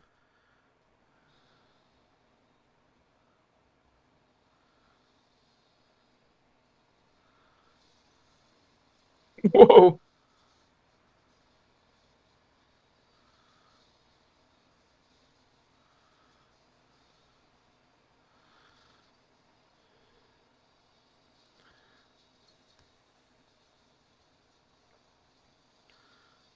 All right, this is David Lynch, doing an action scene. Sort of, yeah.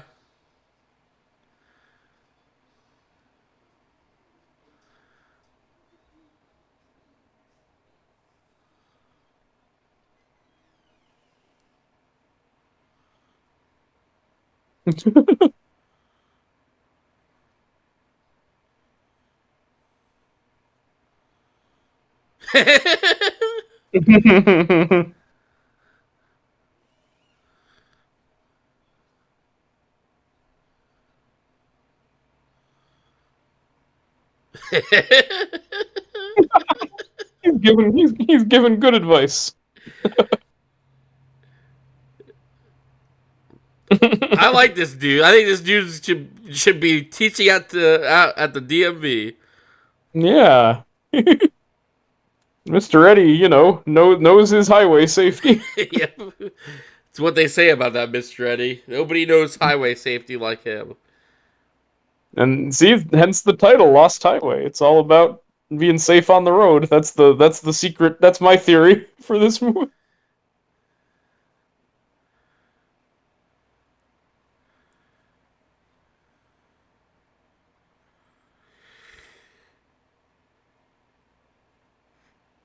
It is so funny that David Lynch can have a movie and then be two movies inside of a movie. Because this movie is not the same movie we were watching for the last Yeah, hour. the first 45 minutes or so, yeah, is yeah, more of like a Paranormal Activity thing where it's the couple at home getting terrorized by the tapes, and now suddenly it's like this poor kid who's in with the mob or whatever.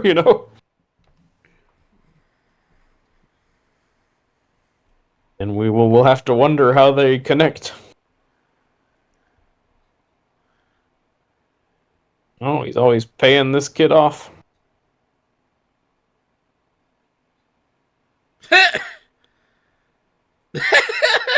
You like pornos? Take it anyways, kid. You don't not accept a gift from Mr. Eddie.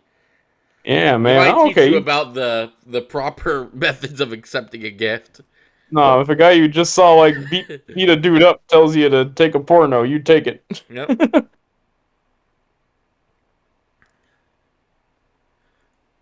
He's got the kinds of kindness tape. Oh, for sure. He said it outright. Yeah. Give you a boner. No, his name is Eddie. Mr. Eddie. It's not Mr. Oh. Lamont. Might have an alias. What was the guy who died? Was it Dick Lamont or Laurent Yeah, or? the Dick Laurent too. Apparently, Mr. Eddie. They're saying he's Laurent. Huh. Makes sense to me. Follows perfectly.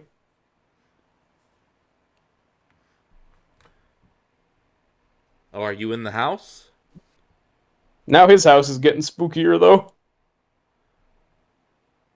I said before that his house looked more like a regular house than the first one, but now it's getting a black void too.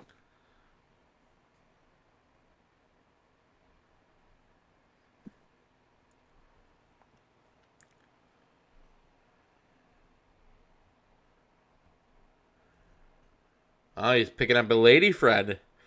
Yeah, he's got his leather jacket wearing lady friend. The one who was yelling Pete on the, I guess in that 70s show terms, this is Donna. Yeah.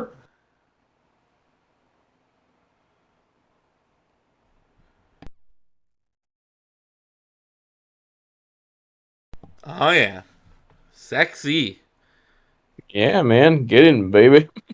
Blur, blur, That's blur, a blur. dude who is an old-fashioned guy, and by old-fashioned I mean he's probably an asshole. Yeah, seems like he might be a jerk. Pete seems okay so far, anyway. He helps out Mr. Eddie. He He takes also kind of his looks. He also kind of looks like Ray Liotta as well. There's a lot of oh, sideburns totally. going on in this movie. He's a hairier Ray Liotta, a mutton chopped Ray Liotta Yeah, with like a little soul patch there, the littlest soul patch of all time. a very tiny soul patch.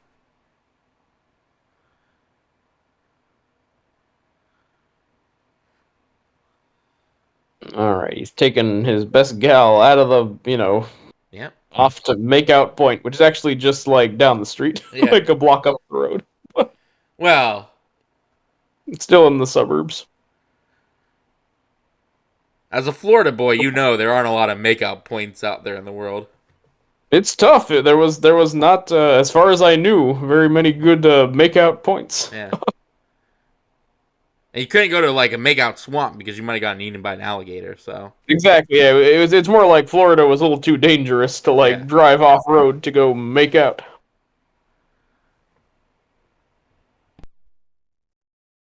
yeah. No, I did my fair share of this. No, I'm kidding. Yeah, right. I was a real lady killer. Listeners at home, I promise you, we were both utter losers in high school. Yeah, I was. Actually, David got lucky. He got in with the cool crowd. I was not as lucky. Yeah. You were my pity friend. No, I'm kidding. I wouldn't go that far, but you were definitely you definitely ran with the popular crowd.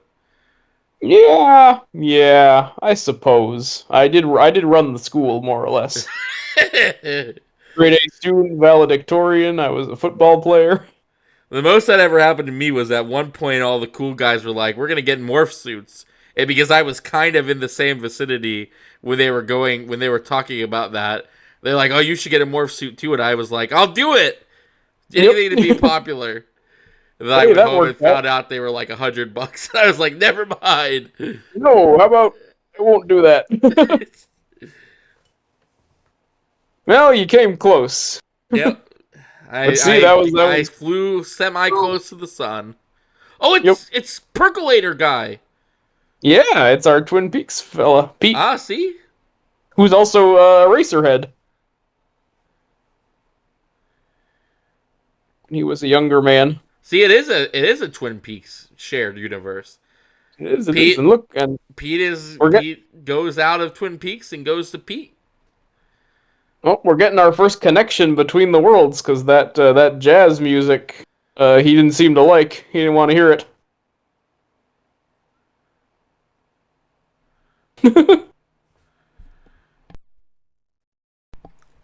That sax music reminds me of that dude who's in my head. Yeah, the dude who I replaced in the prison cell. He used to play annoying jazz music like that. I like that.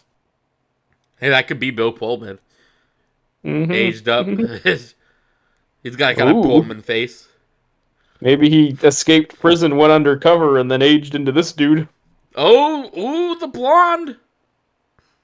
Oh, now,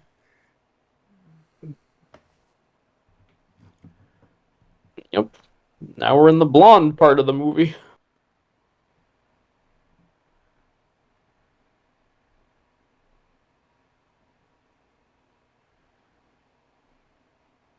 Also, the best scene in any movie is coming up like this second. Okay. So don't go pee. I won't. I'm in. I'm locked in. My bladder has never been emptier. Excellent. Aw.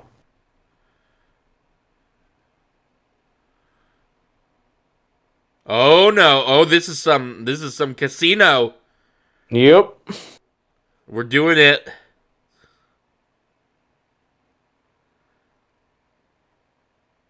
David Lynch, man. You could just pull this shit off real beautifully. Oh yeah.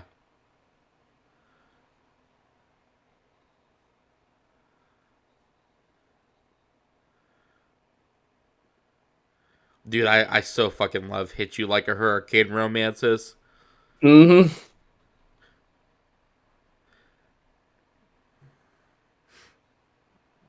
Yeah, man, this magic moment. Yep.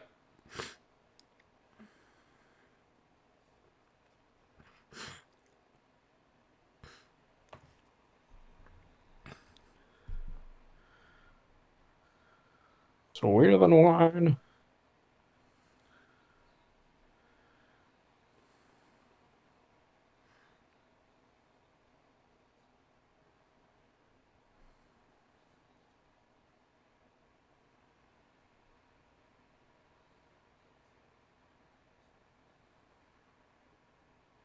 Oh, so good. Yep. Wow. Ugh.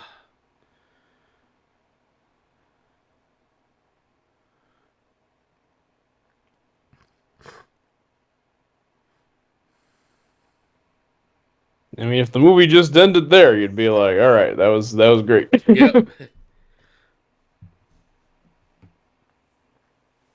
But now we're back in, scary noises of the David Lynch world. It Is didn't this last. also supposed to be set in L.A.? Yeah, yeah. Because you can see the Hollywood sign in some of the establishing shots, but it's kind of cool because Mulholland Drive is all about the film industry, whereas this is more my level of Hollywood. Right, right.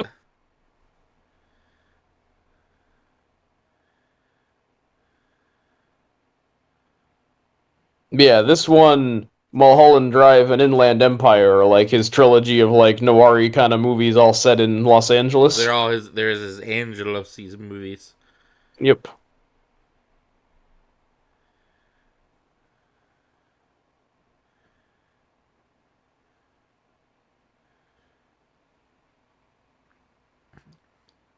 I really need to watch Dune now. After maybe even after just maybe I'll just wait and do it after Inland Empire because it's got to be fascinating to see to see Lynch having to follow a book or something. You know? Yeah, that's one of the cooler parts of Dune is that it's like him, yeah, yeah, taking on another crazy universe that someone else did. But having a set of an actual beginning, middle, and end he has to follow. Yeah, yeah. It's kind of interesting for that because yeah, it does not fly off on the Lynch rails as much because it has to follow the Dune story more or less. Yeah. Where Paul becomes the Messiah and all that good stuff. Yeah, I'm curious because I really like the Lynch Dune. It's very different from the I still prefer the Villeneuve, but I think the Lynch one has a lot of cool stuff in it. Where it's Right, right. No, it'd worthwhile have as to be. well.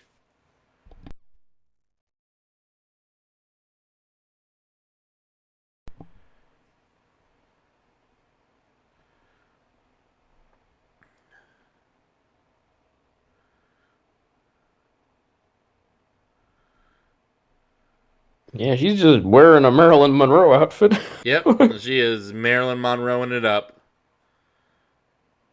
Oh, Van Nuys. That's near my part of town.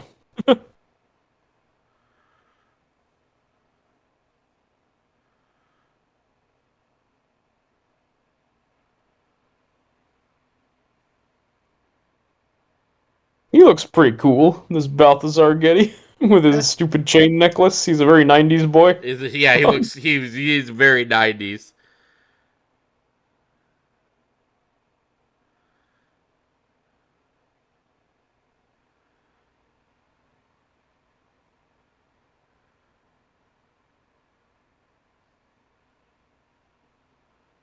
Oh yeah. Oh, they're skipping dinner. They've gone right to dessert. Yeah. Well, as you know, it was a magic moment. It did, like you say, it was a very whirlwind, hurricane romance. Oh, yeah. It was smooching at first sight. Oh. Fondle at first frolic. Hey, I like that. Fondle at first frolic. Yep. You should use that line the next time you have to like woo a woman. Absolutely. I'll say that at work tomorrow. It'll go great. Well, you can't just say it to anybody. You gotta find the right woman to woo. I'll also say what that cop just said, which was very upsetting. It's more pussy than a toilet seat. So it's smoother than shit from a duck's ass, and he gets more pussy than a toilet seat. Which I don't think makes the most sense, because I feel like you would want to avoid your areas touching the toilet seat. I don't think women, put themselves there as the best of. To the best of my knowledge, but not an expert in the matter. Heck, I will vehemently pee standing up because I don't want to put my junk in a toilet seat. I would rather not have that toilet seat get my parts. But listeners at home, comment on join the conversation on the toilet seat. Debate.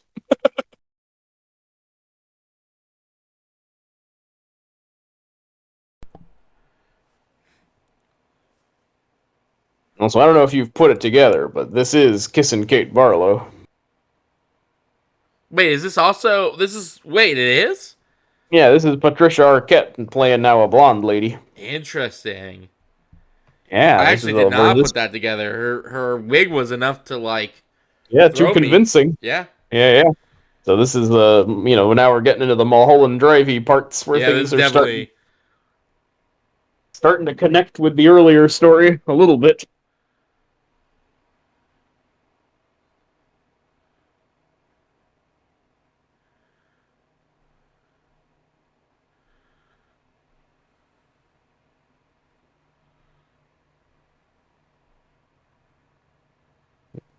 They're starting their dangerous liaisons. Yep.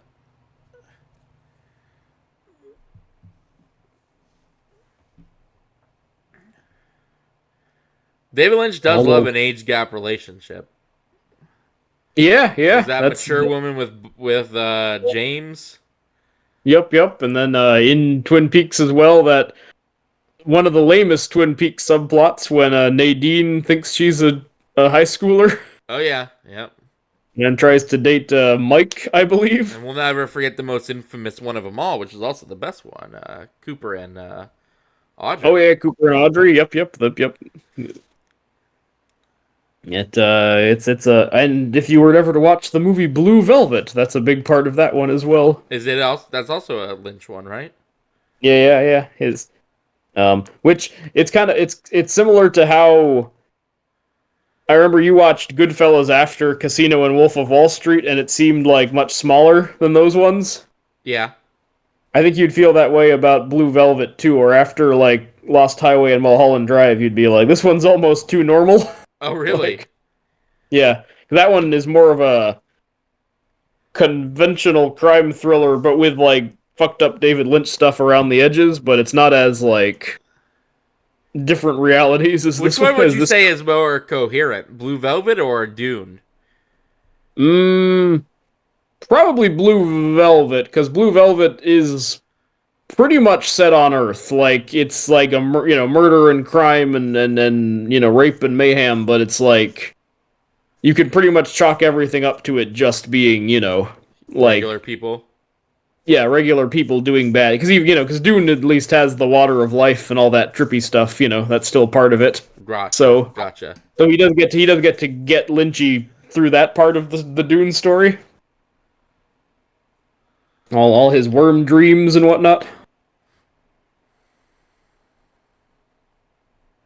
Also, I am excited for you to watch the David Lynch Dune because it does have it ends, it's not like the ending is super different, but there's something he does with the finale that is so funny to me that I cannot can't wait for you to get your take on it because I know some people argue it strongly misunderstands some parts of the book. Uh, so we'll have to see how you feel about it. But look, just like James from Twin Peaks, he's on his Yeah, I'm telling you, this is the James yeah, and look, they're spinoff. rocking the Casbah just like him and that married woman when he runs away. What a fucking job. What a fucking job. His or hers, Lou.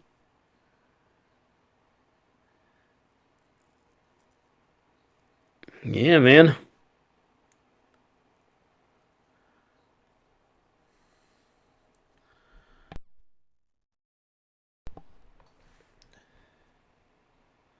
Hmm. Now, Pete seems to be a little bit better at this than Fred. Not for nothing. Yeah. Ugh. Why is the mom so shadowed? Yeah. And the more this is going, the more their house is turning really scary, like the Yeah. other house.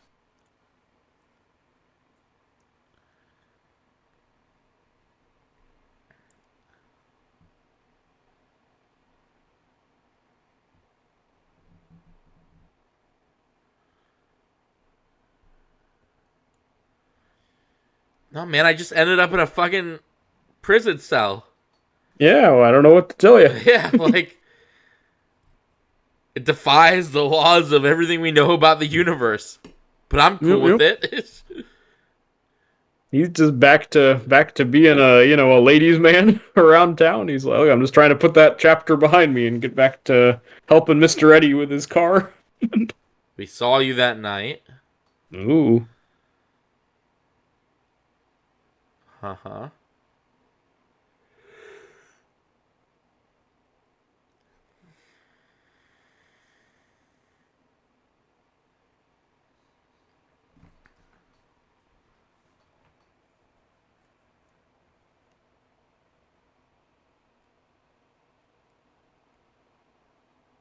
This is like Excalibur telling him that he's actually the king or whatever.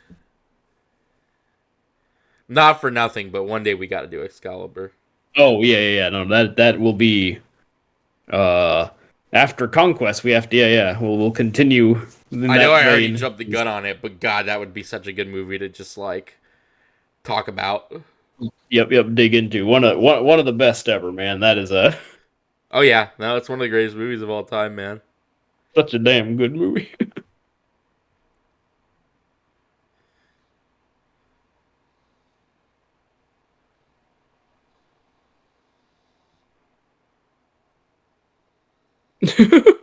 So my idea is that he was birthed by Bill Pullman.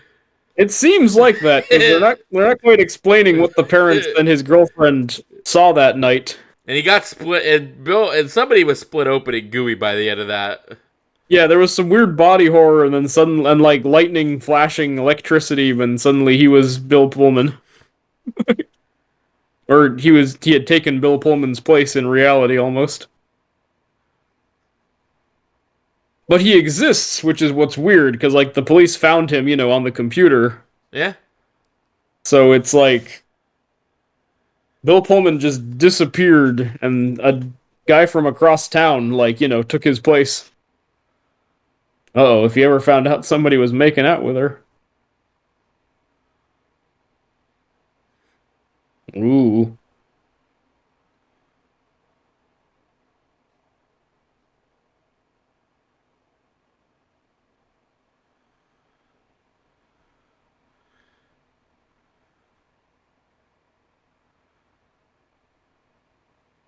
Ooh. You're looking good. Dude, I don't think he knows because if he knows, you just be dead. Like Yeah, that's yeah, not a yeah. dude So who would beat around the bush. He would just kill you. no, I agree. He doesn't seem to be. I think he's just like, hey, I suspect she's cheating. I'm gonna go complain to my best friend, Yeah, Pete about it. my best friend Pete. He'll understand. Reminds me of Jack Nicholson and He does have that vibe. Yeah. yeah, just hey, this is my best friend, this dude. Mm-hmm. I gotta go finish that movie. I actually didn't finish it. Oh, Departed. Yeah, No, yeah, I yeah, did yeah. not, even though it was really good. Yeah, no, no. Hey, that would be a good commentary as well. Yeah. Once we finish our David Lynch and Sonyverse, we can do Scorsese and the Transformers movies. I don't know. We'll pick a different filmmaker to double feature with a bad franchise.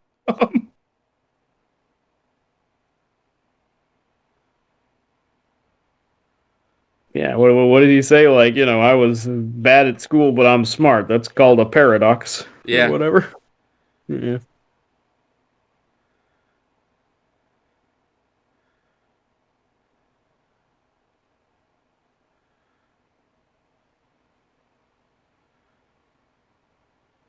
I like how this kid just has a All of it. completely normal-ish movie happening to him Yeah, right now. this is just your classic, like, oh, he's, falling for the boss's girl or whatever, and they're gonna run away, but, it's a very dangerous situation. Hmm. Like, the only thing that's weird is that, yeah, and also he had a body horror night a few nights ago Yeah. where he found himself in a prison cell after a bunch of lightning flashed. But yeah, the Bill Pullman part could almost be just like the short before the feature. Yeah, get him in Like, the intermission, man. yeah,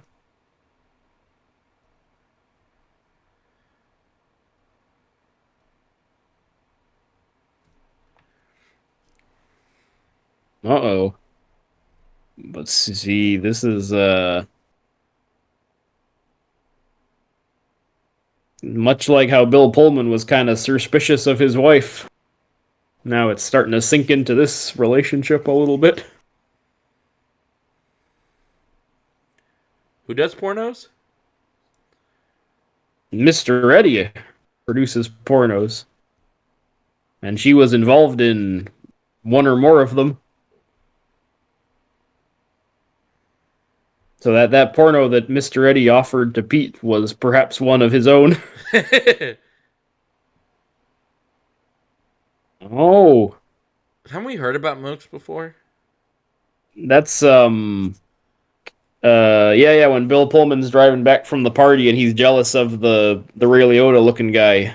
He's like, "Where'd you know that guy?" And she's like, "Oh, I met him through Mokes."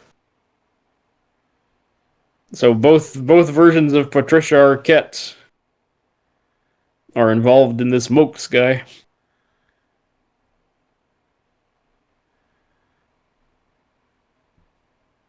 See, Mr. Reddy has a lovely home. Not scary. This is nice. Got a grandfather clock. I don't know, man. It kind of looks like a Wizard of Oz type house. Just love the bright colors of the Cool. background. A little bit. There's actually a documentary called Lynch Oz that came out like last year, which isn't that great, but like it's basically just oh, there's a lot of Wizard of Oz references all over David Lynch stuff.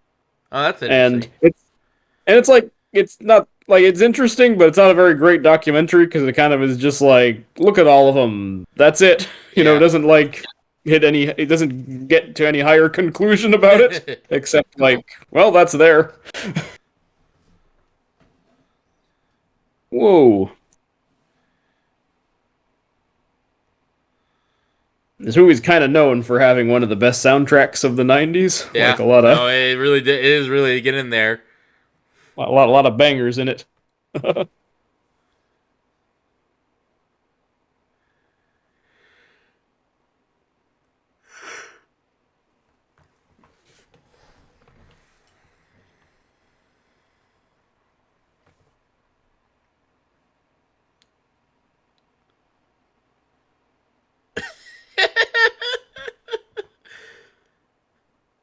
rubbing his lip like that.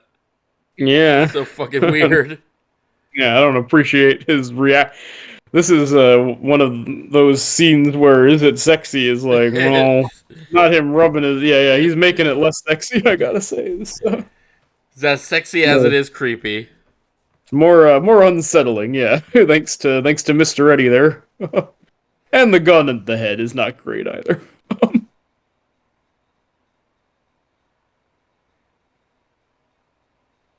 And this scary ass cover of "I Put a Spell on You." Yeah.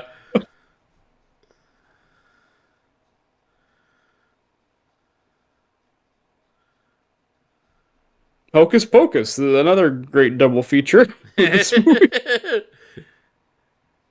I think Lost Highway was also a Disney Channel original movie.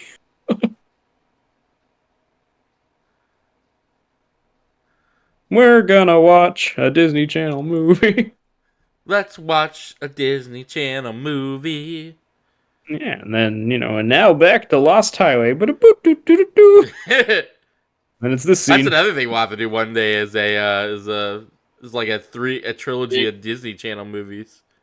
Oh yeah, we'll pick some of the. Well, there's plenty I haven't seen from the Golden Age, so I would be down. Yeah, man. Show me one you've seen I haven't. I'll blind watch it. Did you see the one with the Clone Boys? I don't think I've seen the Clone Boys The one. Sea Monkey Kit? Oh, yeah. No. That's all new to me. So we'll do that one. There's the 13th year or whatever, where he's a mermaid. Yeah. Yep, that is another Disney movie. That's a different one. Yeah. Eddie's $1 Million Cook-Off, which really should have just been a Mr. Eddie's. And I just saw Mr. Eddie's $1 Million Cook-Off. But see, Pete's all right. He's, she told him her horrible past, and he's still into her.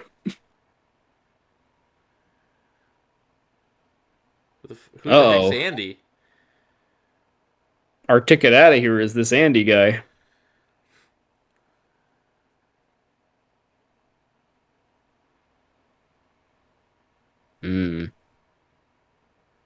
She's seeming a little more femme fatale than it seemed at first. She might be playing this kid.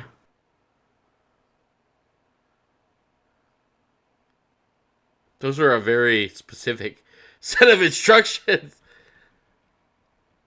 Yeah, the back door will be open. And she's telling him like which rooms to go through to get there. I would need to write this down. Yeah, no, I would be like, hang on, I need to go write an iPhone note down. Say all that again. As a matter of fact, let me record it just to make this easier. Exactly. Like, let's do text to speech here.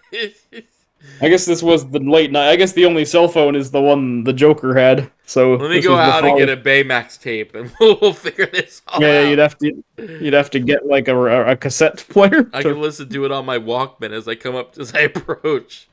Yep. Oh no. Yeah, at first it was just like, uh-oh. Yeah.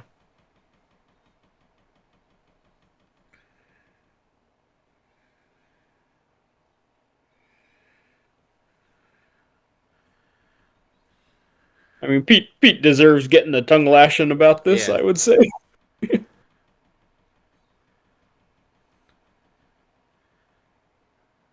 Look, in Team Edward and Team Jacob terms, I am Team Sheila, because she has a cool leather jacket. Yeah. I will say.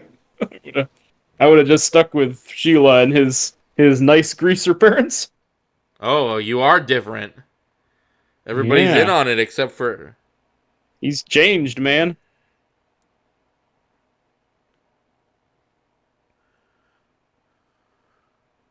Aw.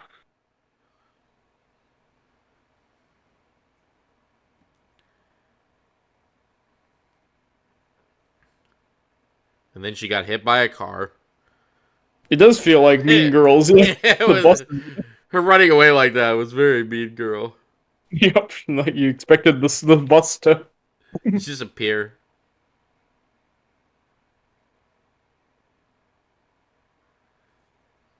Oh, geez, Pete's got to deal with a lot of stuff. He just referred to himself as Mr. Eddie. He won't give his name.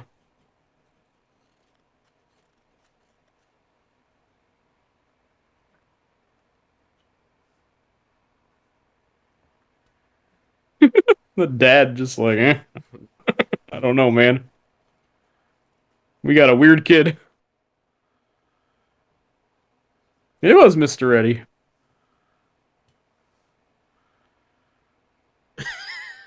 Gary Busey, man.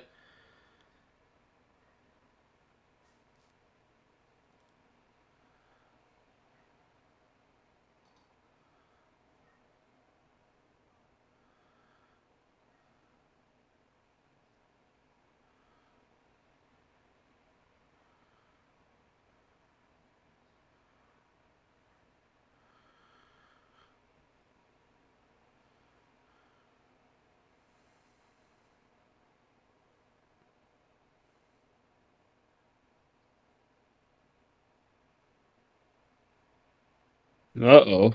Uh-oh. No!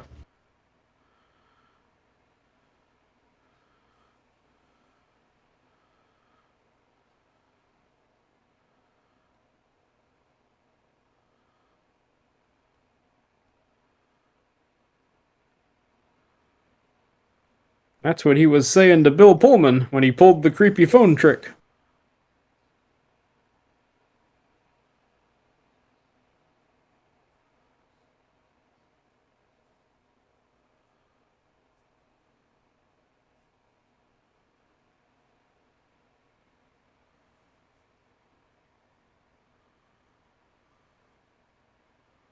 Ah. What in the ever-loving heck? I Oh, hang on. just wanted to jump on. That's really fun. Hang on, pause. Alright, I'm pausing. For some reason, my copy is just not playing anymore. I'm at 140 of 51. I have a shot of Mr. Eddie just hung up and Pete's got like tears in his eyes and he's still holding the phone. Hang I'm at on, I might have 140, to 50. reload. Did you get to the scary man's story about the Far East? Yeah. He was just holding on to the phone and looking terrified. Yeah. I'm also on Pete after Mr. Eddie hangs up. He's holding on to the phone looking terrified. That's the shot I'm at.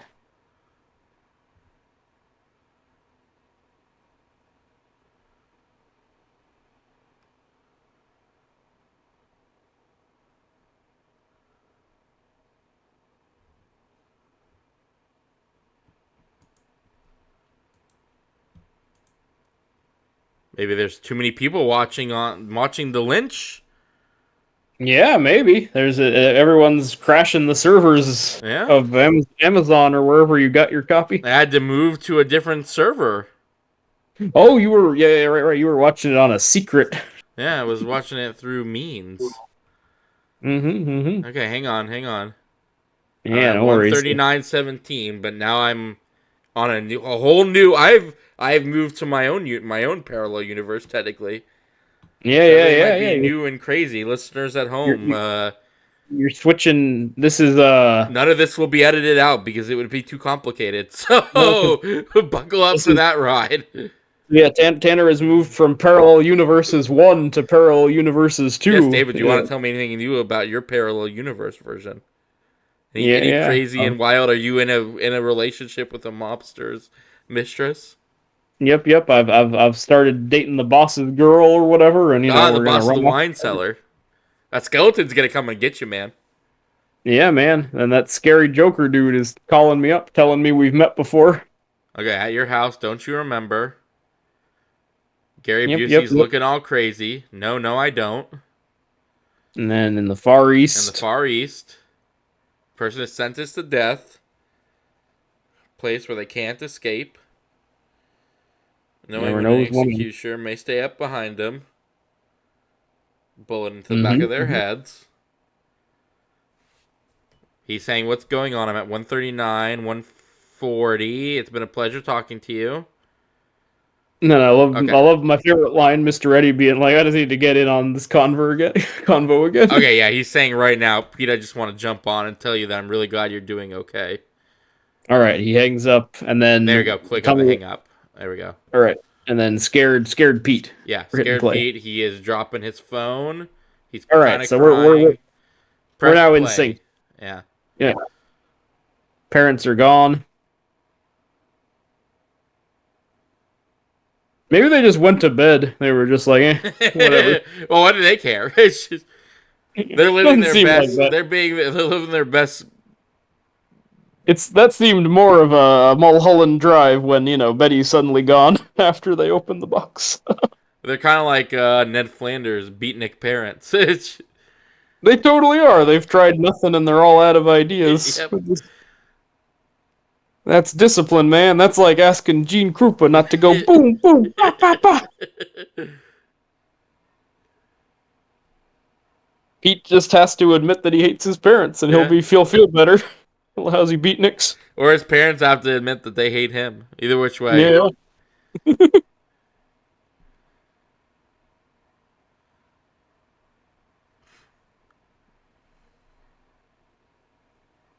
Dude, I have never been able to scale a fence. Dude, no. I I not I even I remotely. Not even when I can't do was it. skinny. Nope. Now you might And as I, well ask me to fucking climb Mount Everest. and I often worry about it because I'm like, what if I'm in a situation where I need to climb a fence? like a house is on fire or a dog's after me or something, and it I would always like like to be think at good. that point I'd get the adrenaline to make it possible, but Yeah, I'm always kind of just counting on that in the back of my head. Like, I'm yeah. sure I'll be able to just like do the squirrel, like do like the Uncle Aaron, in Spider Verse when he jumps over the fence in one go. And hopefully, I won't be like Miles, where he really struggles with it. And then what if it's a smooth fence, like a fence you can't like. Yeah, then you're just doomed, or you'll have to, I guess, like try to knock it over. Whoa! Oh, we're getting some Rammstein.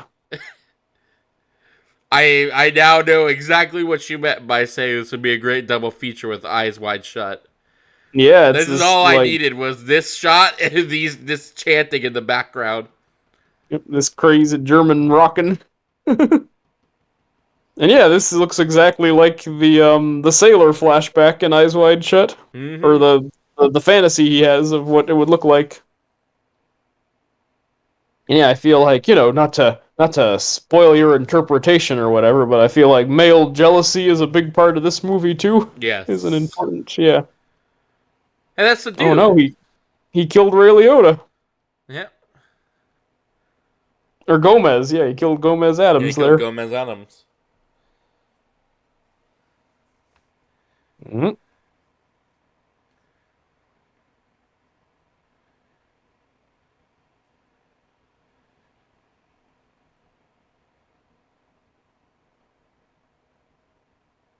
And yes, just putting a kinds of kindness porno on the background. Yep. Ah. Ooh. Oh God. Oh God, he got Tedded. Yeah. I Ooh. fucked Ted. Right in the brain there. Dude, why is this the most like horrifying way you could die? Between this and Ted. Yeah, man. It's always I'm gonna get rid really. of all the sharp corner tables. Oh, I got a fear of sharp corners, man. Yeah, no, I got just from now on. It's just all rounded Yeah, corners for me. you're gonna put your tennis balls on everything. Yep. This happens to way too. 1 in 5 men die from sharp corners on their Yeah. in their dressers. You're roughhousing and then kaboom right in the head. My biggest fear is the descent when the poles from the truck, like whenever I'm driving behind a truck full of like those like construction like wires and poles. I'm always afraid of it sliding off the car and like impaling me. Oh yeah, the Final Destination ending. Yeah, exactly. Like that's been my horror movie like death that always freaks me out the most.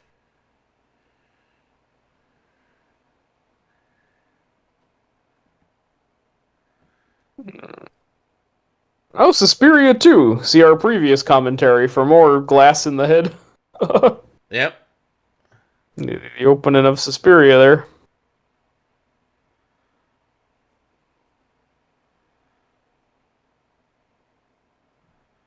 Oh well, this kinds of kindness vid plays.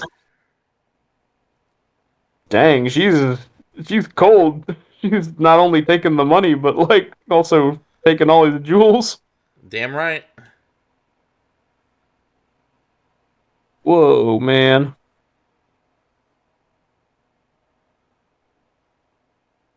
Oh no, there's two of them. Yeah, the one Haha. from the Bill Pullman section and Alice here.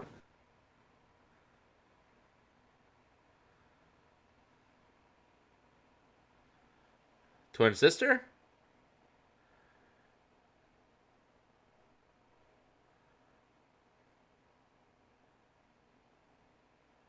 Oh, okay, she's not as evil as I thought. She's concerned for his headache.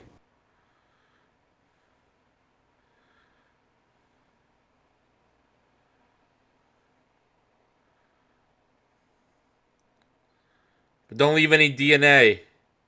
You idiot.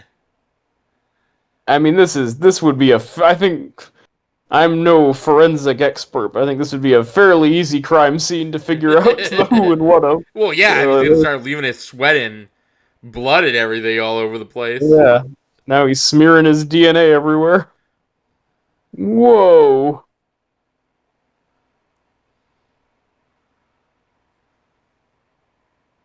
Should have just stayed with Sheila and Giovanni Ribisi and your parents, Yeah. man. Just had a. Not enough for BC. Yeah, no. Ribisi, unfortunately, yeah. Even though he's pretty high in the cast, at the beginning, but no, there's not a lot of him. Whoa.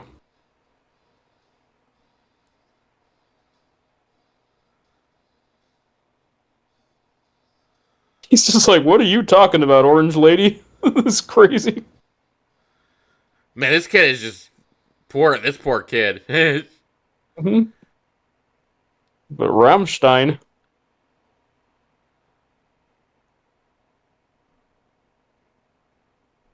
I always wanted to go to a Rammstein concert because I know they like mime with dildos and like spray foam on the audience. Like it gets Oh very yeah. sexually explicit.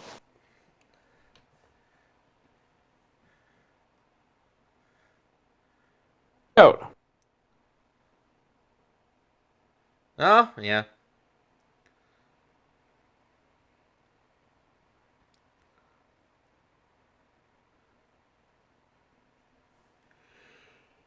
He's not too shooken up about it. Well, he is going through something. He is Yeah, he potentially did. losing his mind.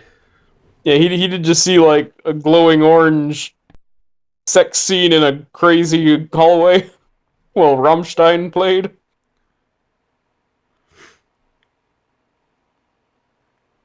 Don't hold the gun. Don't Mm-hmm. hold the gun. Don't do it. Ooh, she knows offense.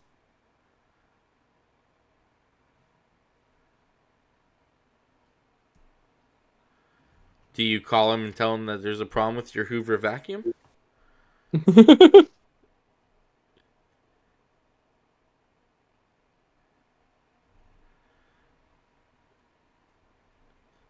You gotta. I'm waiting for that spinoff. The Better Call the Hoover Vacuum Man. Mm-hmm. Well, yeah, who was one of the detectives in Mulholland Drive? It all connects. Yeah.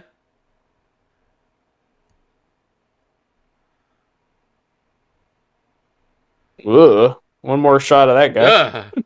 Yeah. just to gross you out. Poor old Gomez.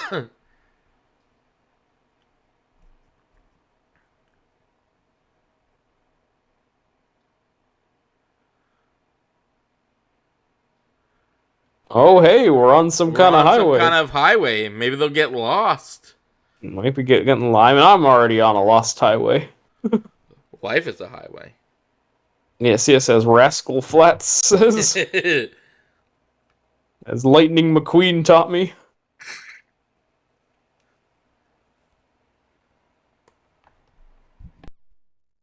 Do you think, and I'm almost horrified to put this out in the universe, Oh no, do go you for it. think that we'll ever get a live action Cars? Yes, Can very you much so. can you It'll be like imagine what that would the look Lion King. like? It'll be photorealistic cars. Oh, with faces on them? Yeah, yeah. But Yeah. they'll be more like, they'll look more like the Michael Bay Transformers. Like they'll be super realistically rendered. Yeah. I mean, I guess With it like won't be robot. horrible because it'll be just like Transformers, but with with But them with just like, in cars the whole time. But that yeah, and also like, does oh, sound terrifying. yeah, we'll get a horrible like body horror version of Mater. Just yeah, we'll get there eventually, man. Ugh. Oh, but her fence is at this cabin that we've seen before.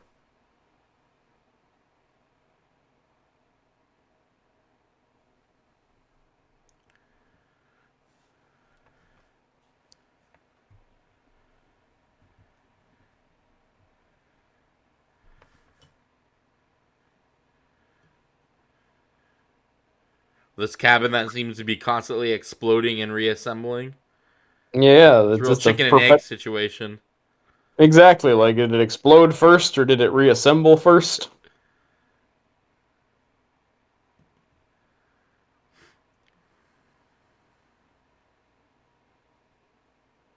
Uh-oh, the gun.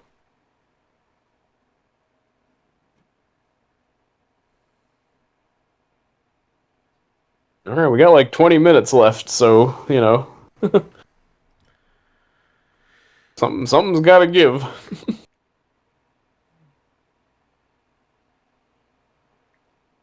Cuz yeah, to your point, so far this is still just your noir kind of, he's Mm-hmm. like he's in too deep and they're trying to run away together, but she seems a little more untrustworthy than she let on.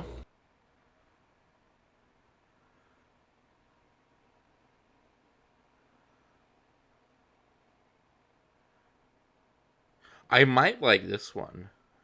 You know what? I'm gonna save that thought for Ooh. afterwards. But you probably know Yeah. exactly where I'm about to head. But I'll wait. I'll wait. I want to see how it I think finishes. I think so, but we will I support it though if you're going where I think you're going. We'll Yeah. talk.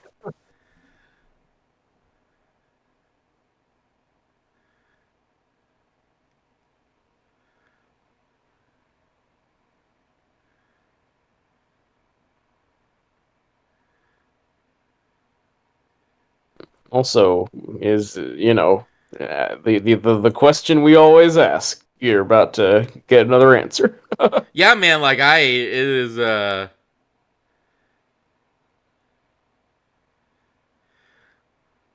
kind of like how angry the music's been too. It'll tie into Yeah, like that my thought process. it's got a yeah, like the soundtrack has this real like aggressive quality Yeah. to it. Oh, pan up. Oh, there you Pan go. up. Yeah. The question you always ask. Is it? Yeah. Is it? Yeah, it is. It would have been even better if they panned up and they were just doing it on the car hood. Yeah, yeah. Well, no, it seems Oh, like okay. No, we're just doing it right on the. Yeah. Lightning McQueen is watching over them while they get down.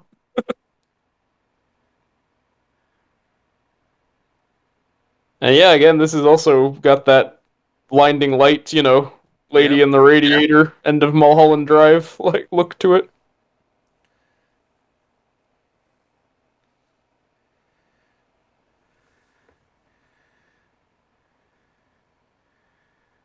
Dude, we gotta start bringing back sex scenes. And No. Nora is just like prime. Just like every it's. is it sexy, but like it's used to the sex scenes are used to such an incredibly good Yeah, degree. like so many great character like and themes being conveyed through the Yeah. sexy stuff. Yeah, and like the moment she fucks up, it's during a sex scene. Like I said, when she explains how we should have sex better, that's when you know that she's Yeah, in yeah. too Like, deep, and like it's such a good like subtle piece of so like yeah, storytelling. to convey that she's actually like Really fallen and falling for getting. this guy, yeah.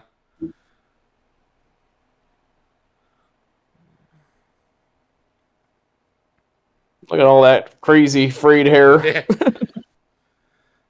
Oh man, it's going horror. Yeah, things are Yeah. turning Lynchy, unfortunately. This Yep. could have been the ending. This could have been the ending, but no. David Lynch doesn't leave it like that. I don't know if it could have been the ending, but it would be more romantic, I guess. Oh, it depends on what ending you want to have with it. It's kind of the Breaking Bad thing. If you end it right there, Uh-oh. it ends on a happy note. There you go. Yep. Not happy no more. You'll never have me. Yeah, Breaking Bad should have just had Skylar and Walt roll around on the floor, and then it cuts to black. Well, as we've talked about, Breaking Bad is not exactly a sexy show, which is kind of funny. Oh, no. IFT though, you can never forget. Well, what I forgot about Breaking Bad was that there's a lot of like weird females jerking men off in that movie. Like I Yep, forgot I that in mean, that show, Skylar does it and her sister does it. It's yeah, very you get two sad hand jobs on that show. yeah. But oh, who could it be? No way. Our boy. It's Paul. What? Pullman. Yeah, he pulled a Lynch, and Lightning McQueen's like, "Don't ask me, man. I don't know what's going on. I'm just a car." Hey. Now is Ah. it second? It Oh gets less God. sexy when our boy the Joker gets involved. I must say. I did dress up for him for Halloween one year, a couple years Oh back. yeah. No, that's a. I mean, it's how could you not? White Yeah. paint on the face, black shirt, Yep. I just put on like black the pancake slacks. makeup. Yep. Slicked my hair back and just wore black. It Yeah. was pretty spooky costume. Find some like temporary black hair dye and just like smear it all over your hair, the top of your Yep. head to make it as dark as Yep. possible. That's how it went. I think I mascaraed up my eyes a little Yeah. bit. It was a pretty solid costume.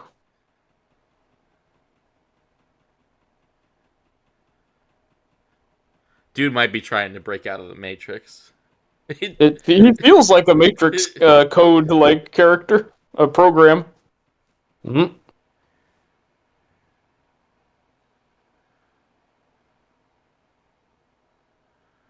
But there's two of her. Yeah. What's your name? What is that camera? I don't know, but yeah, man, I would have done this a long. I would have been running away way before this.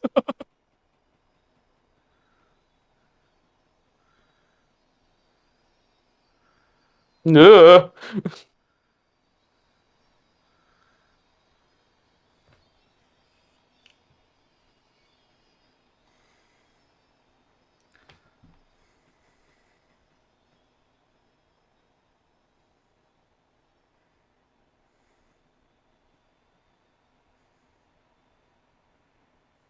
Nope. I'm lost highwaying the hell out of here.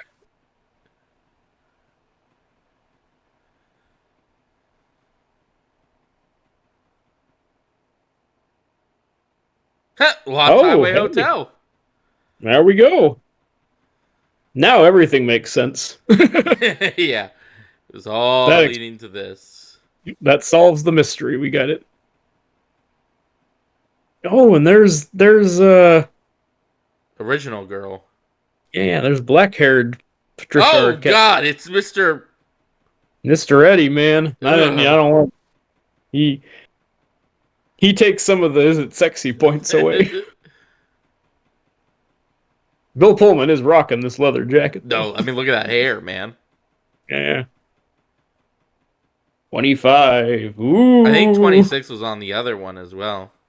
Yeah, The so other, the other, yeah. remember those numbers. Not really. I have no idea why it's those numbers.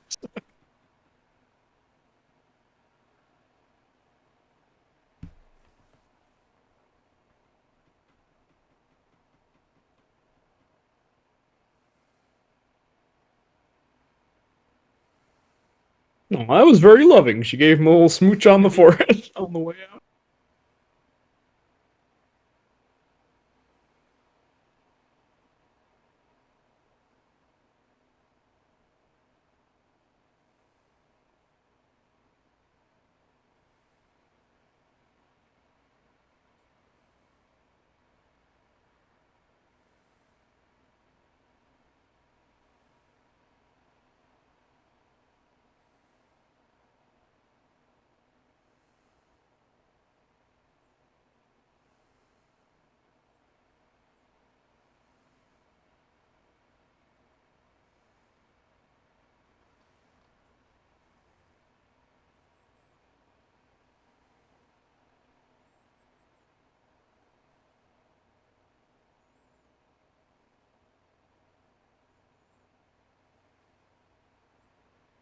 You took everything from me.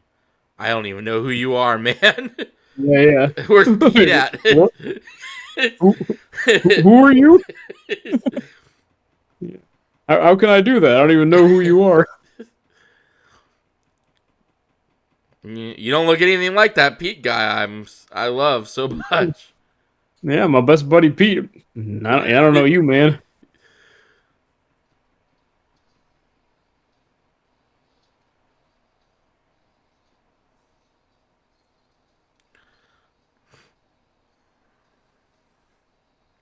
Kind of a speaking of the Joker, like in the Tim Burton Batman, when he comes back to get revenge on his mob buddy. Yeah. And it's like, is that you, Sugar Bumps? But it's the Jack Nicholson Joker instead.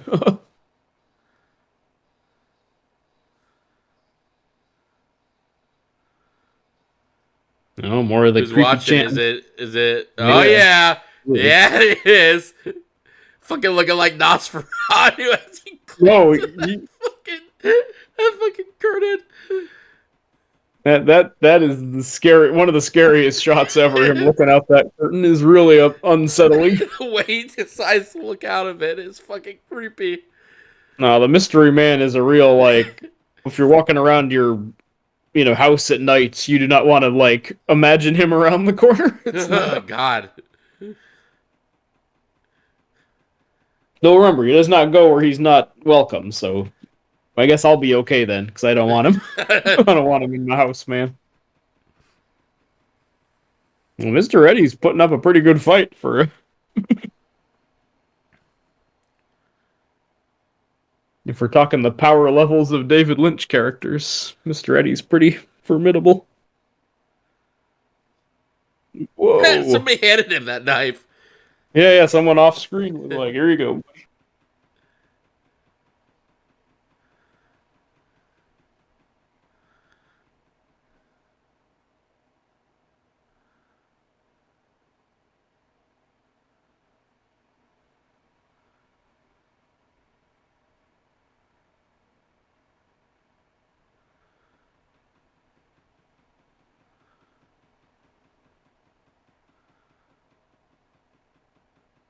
I just keep expecting the Joker to just come up behind him and just like lick his cheek or something.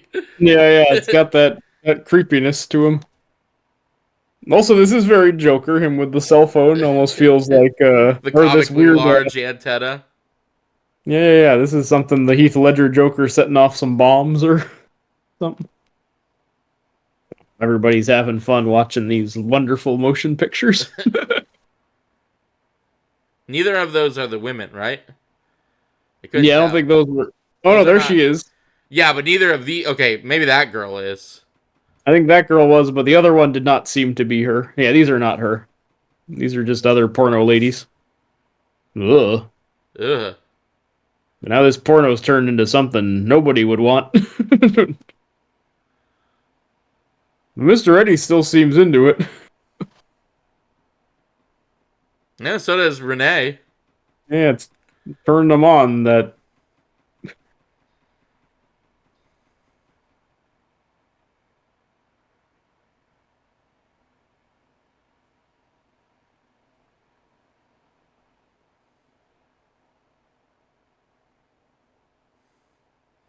It's almost like the trial of Mr. Eddie, being like, all right, how do you plead?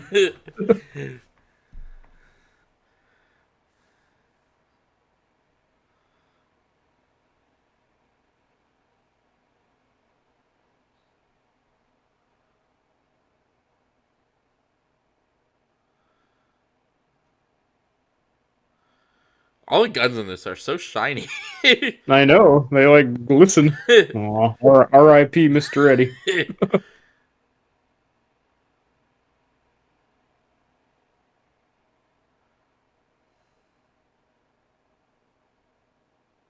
Nope, there goes the licking. Yeah, he's sucking his blood like Nosferatu.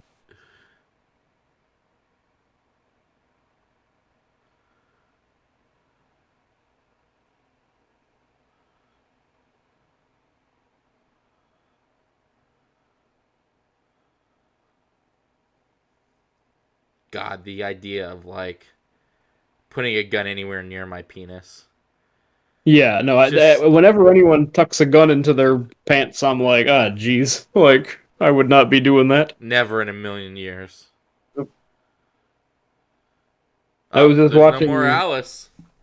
No, she's out of the photo. You were watching what?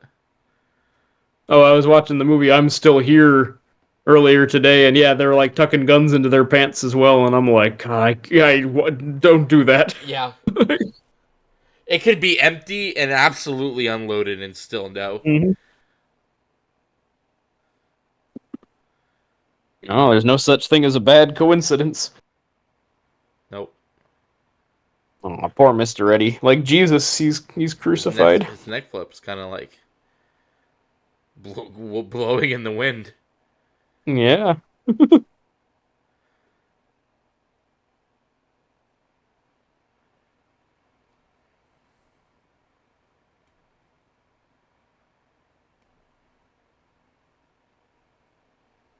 No, he's returned home. It was a long day.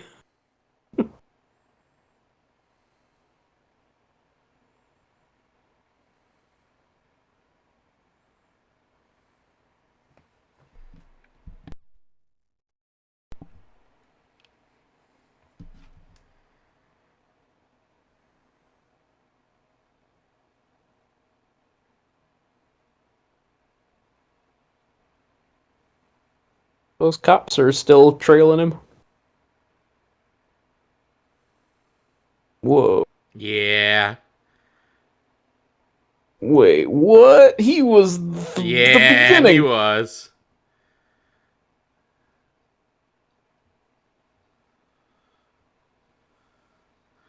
Tires squeal. Yep. Yeah.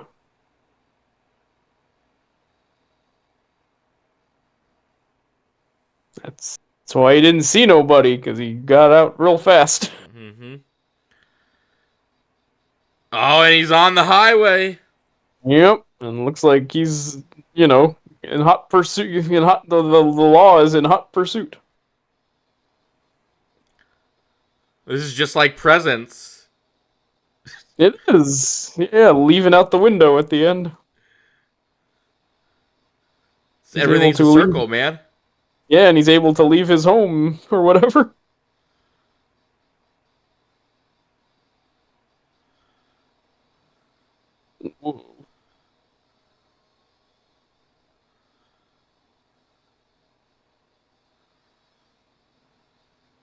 Ah!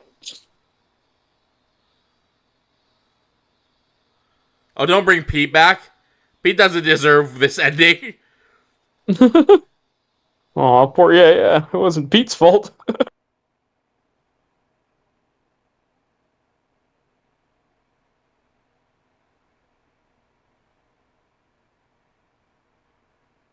back to the Bowie.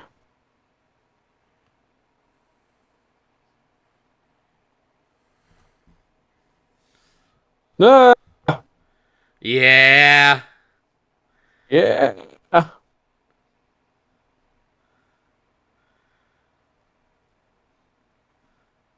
All right.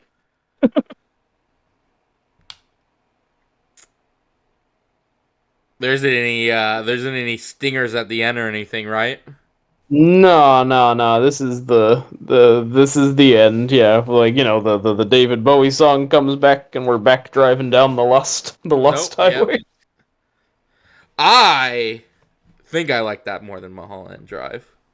A lot of people do. I know that's always like the either or. Like people are like, is it Lost? Are you a Lost Highway man or a Mulholland Drive Yeah, I man? think I'm But a I think I'm a Lost Highway man. I super enjoyed it, even if I don't really know. So before you tell me, yeah, before I give you some canards or whatever, I kind of want to hear your I like we can don't walk you through know. a theory of your own. Yeah, I don't like. I think like the Bill Pullman stuff kind of totally makes sense, and like I understand. I think I get the gist of what happened there. Um, Hmm. how Pete plays into it, I cannot Yeah. say. He's kind of the wild card because they don't seem to have any connection. They don't seem to be bound by fate. They do fall in love with the same person, sort of, but Yeah. she disappears by the end of it, which would lead you to believe that it's not definitely not a parallel universe type thing. I think they both existed in the same universe, but what his overall goal was, I cannot say. Yeah, cause Pete just seems like I don't even know if he even has an overall goal. It's more like an Honora situation, kind of a young love. He just was a small an ordinary kid working in the mechanic shop, and Mr. Eddie was his benefactor. But then he fell head over heels with the wrong girl. But so it seems pretty normal. But yeah, how that ties into to Fred there, Bill Yeah, how Pullman. it ties into Fred and like why. I mean, I guess I guess you could say, since we never really got any outright indication that it was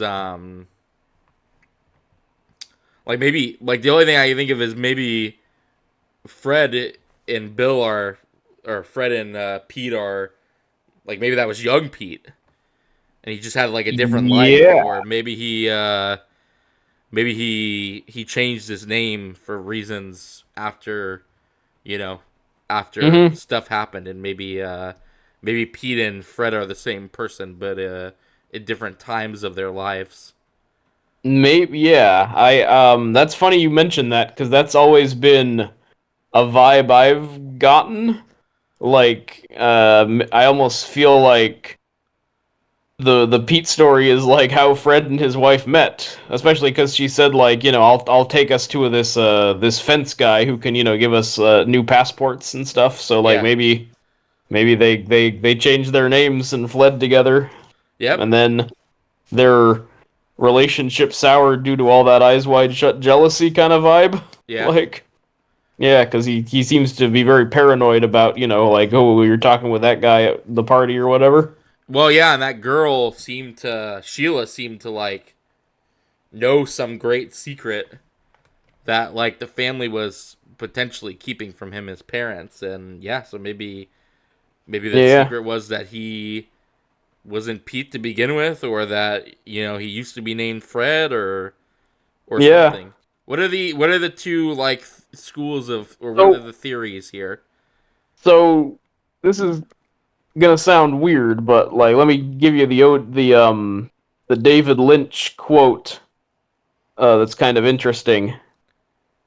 Uh, which will sound weird at first, but it kind of fits. Now, what's interesting is I actually, unlike Mulholland Drive, where like the dream one I find like very helpful, or at least like that one is a good, kind of helps it click for me. Yeah, yeah, yeah. These ones I've never been like as fully like down with. So, but here's what David Lynch says. At the time Barry Gifford and I were writing the script for Lost Highway, I was sort of obsessed with the O.J. Simpson trial. Yeah. Barry and I never talked about it this way, but I think the film is somehow related to that. What struck me about O.J. Simpson was that he was able to smile and laugh. He was able to go golfing later with seemingly very few problems about the whole thing. I wondered how if a person did these deeds he could go on living, and we found a great psychology term, psychogenic fugue, describing an event where the mind tricks itself to escape some horror. So in a way, Lost Highway is about that, and also the fact that nothing can stay hidden forever. Oh. But So like that's I mean, I guess he's kind of hiding from the fact that he killed his wife and is trying to trick himself into believing yeah. it never happened, but like And through that, that's how a lot of people think. Like, 'cause, at the end when he's in the car and he's like sizzling, some people are like, "Oh, that's the electric chair." Like well, he going, definitely goes to it definitely feels like he goes to hell at the end because it's like, yeah, like he's like he died in that police chase at the very least. And yeah, now yeah, or he's just wandering the lost highway as a ghost. yeah. It definitely feels like he's now in some kind of hell purgatory towards the end there. So I guess the And idea is that he did kill his wife, even though it's kind of just sudden that it happens, and she seems to be alive when he reverts back to Pullman and yeah, and that's when that's kind of where the mystery man comes in for a lot of people because he's the one holding the camera. He seems to be the one pushing. He hands him the knife to kill Mr. Eddie, yeah. and he says, I don't go where I'm not wanted. And some people are like, oh yeah, the mystery man is clearly like just his dark side, like the murderer part of him. Either his dark side or the literal devil Yeah, pushing him to do and that so he can go to hell and become on his lost highway. yeah, and with the Twin Peaks connection, some people take it even further and say like, oh, he's like Bob was to Leland, Yeah, like, right, but right, for right. Bill Pullman, like some Black Lodge guy that's possessing him, and I think that's like tying it too neatly No, into and like I don't think possession. He clearly likes watching Bill Pullman do all of his stuff. It's just the weird thing is the Pete side of things, because like again, it doesn't really like you can figure out the Bill Pullman side pretty easily. I think who is yeah. Pete supposed to be in that scenario? And again, the only thing I can think of is like it's just supposed to be young Fred. Like Yeah, I've always thought of Pete as kind of a young Fred, or at least like it's Fred kind of retreating to his like boyhood memories, yeah, like, right. and the way like his wife then like he's almost like, hey man, like I don't even want to think about that wife I potentially murdered. I just want to remember like my cool, girlfriend and parents, and when I was like just the coolest kid in school. But inevitably, like he can't keep that away from his brain because she shows up in the fantasy and kind of upends it. Yeah, right. Yeah, so there could be some of that, and then yeah, like how even Pete starts to get kind of jealous and paranoid about Alice, in the same way that Fred does. So it's kind of a like, oh man, like even when he tried to remake himself like as young and innocent again, like the same stuff that led to the murder like is already percolating. Right. So yeah, so that's kind of the closest I've gotten with Pete. Though it's interesting because in that David Lynch fashion, he really fleshes out the Pete side of things because like Pete has a profile in the computer and his parents are telling him like, no, we saw you like transmogrify or something that night. Yeah, and So Pete like, has like a history, and Pete has a job, and Pete yeah, clearly lives in this world. yep, exactly. So it is this weird like, so if it's hard for me to write it off just as like, oh, just Pete is just the fantasy of Fred, because it's like, no, but Pete has like No, almost because more the Mystery character Man development. definitely does supernatural stuff. So Pete either gives Pullman a chance to like he transmorgifies Pullman into Pete, so he can go be Pete for a little while before grabbing him again and saying like you'll never have your wife and yada yada yada. What? Yeah, yeah. Like, So that what's y- the popular school of thought is that what's the yeah, like yeah. what's the So one you one, jive more with? it's not even I jive more with. It's just that it's so, and this one you like is a real like bear with it as I explain it. This was I want to credit it. A YouTube series called Welcome to the Basement where they watch movies. This was one like as a bonus episode, this guy, one of the hosts like who watched it for the first time for the show like came up with this. And it's not so much I jive with it so much as like I think it's so different from the standard one that it's kind of interesting to think about. Okay, This one I'm gonna have to like kind of like walk it piece by piece, but it is very do it. interesting where Lay it what on they me. what this dude speculated is that Lost Highway is a horror movie about what it would be like to be a fictional character as you're being written. Oh, okay. Like the Will Ferrell movie Stranger Than Fiction, but as a horror movie. So like you start with Bill Pullman, who is like a first draft character, and that's why his house is so sparse. Right. And And why he doesn't really why have he anything besides because he's not a layered character, Bill Pullman. exactly like he seems kind of broad and seems like unsatisfied.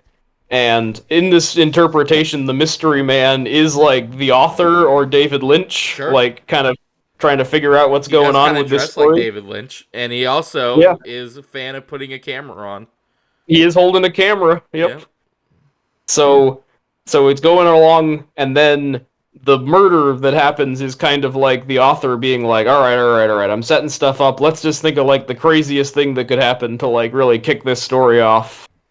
But then the problem is that he's like, oh shoot, I wrote myself into a corner because he's immediately arrested and put in jail. So, and then the author kind of goes like, all right, you know what? Bill Pullman's not really doing it for me as the main character. Like, what about Pete? Like, let's try Pete out for a little bit. Yeah. And then Pete, goes on, has this adventure.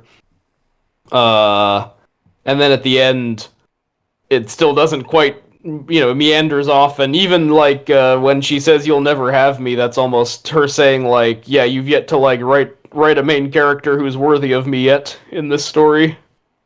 Yeah. And then the when the mystery man holds the camera and is yelling, what the fuck is your name, that's like his frustration of like, man, I still have not clicked like Yeah, cracked so I who haven't this figured guy out is this yet. character yet. Yeah, and then the end is because it starts with Dick Laurent is dead again. That's like he's ready for the second draft of the story. Like, all right, I worked some stuff out. I have some ideas. Let's like start at the beginning. And then yeah, him like freaking out in the car at the end is like just the body horror of like what it would feel to have you be constantly like rewritten Yeah, they're like over and over. being constantly like figured out. Yeah. So again, it's not as like I don't know. I kind of I like it a think lot. I think it's. yeah. I think it's a I think little I bit think more interesting. Yeah, I kind of dig it too because it's kind of a neat like parallel because if Mulholland Drive is about the dream versus reality, Lost Highway is like fiction versus the author or Yeah, what the whatever. truth is, fiction versus the Yeah. truth. Yeah. So again, like I think like the main the more accepted theory I think kind of fits more like with the emotions the characters are going through, like their jealousy and murder and all that. But I kind of do like the author fiction uh, theory as well. I think that one kind of makes it interesting and different, and sort of accounts for like the transforming from Pete and back Mm-hmm. so much. Yeah. Yeah. Right. I like that one. So I do. so those are two I enjoy. Yeah. I do agree with you so far on like the evolutions of these movies because I think Mulholland Drive is is kind of less interesting, but more straightforward in its interpretations. This one is more interesting. It has a really clear like interpretation for one half of it, but then you Yeah. get to the second half, it's like I have no idea how that Mhm. fits into any kind of like theory because like you said, I don't the Pete thing is so different from everything else and almost has no real bearing on any of the rest of the movie. Like the Bill Pullman story and Pete's story really couldn't be any different besides the No, fact that the women that they fall in love with vaguely look similar. And that's yeah, really and the also only like yeah, thing. and they're like totally opposite characters because Bill Pullman clearly has a lot of like darkness in him, whereas Pete like it's more of an innocent dude getting Yeah. like thrown into like a And Pete situation. never shows any inclination in music. No more than Bill No, Pullman no. ever shows any inclination in cars. Like it In fact, yeah, really, like when the annoying jazz comes on the radio, Pete wants it turned off. yeah. Like he's like, no, I don't like that. Like, Yep. No, it really yeah, is like they could not be any different, which is why I have a hard time like even sticking to my idea that it is like past Pete yeah, because they like really because there's no similarities between them at all. So no, yeah, yeah, that even if you do square like, yeah, Pete is Bill Pullman's like remembering his adolescence or whatever. Yeah, like even that doesn't totally jive because they feel so different. Yeah, because I guess Pete would had to have gotten into jazz to grow up into a Bill Pullman. yeah, no, Yeah, so like I think like I said with Mulholland Drive, you can mostly tie it into like some weird dream or parallel dimension thing. And this, there's clearly I do if we're putting a painting a picture of it, I would say at the very least there is something supernatural going on between the yeah, two, like and that is affecting things. But like what that means and like what is why poor Pete gets involved in any of it is like I couldn't even begin to tell you. yeah, because Lost Highway, like the mystery man is like the devil that Bill Pullman lets into his house, with his bad thoughts or whatever. Like there's kind of a being that's kind of clearly pulling the strings, of what's going on.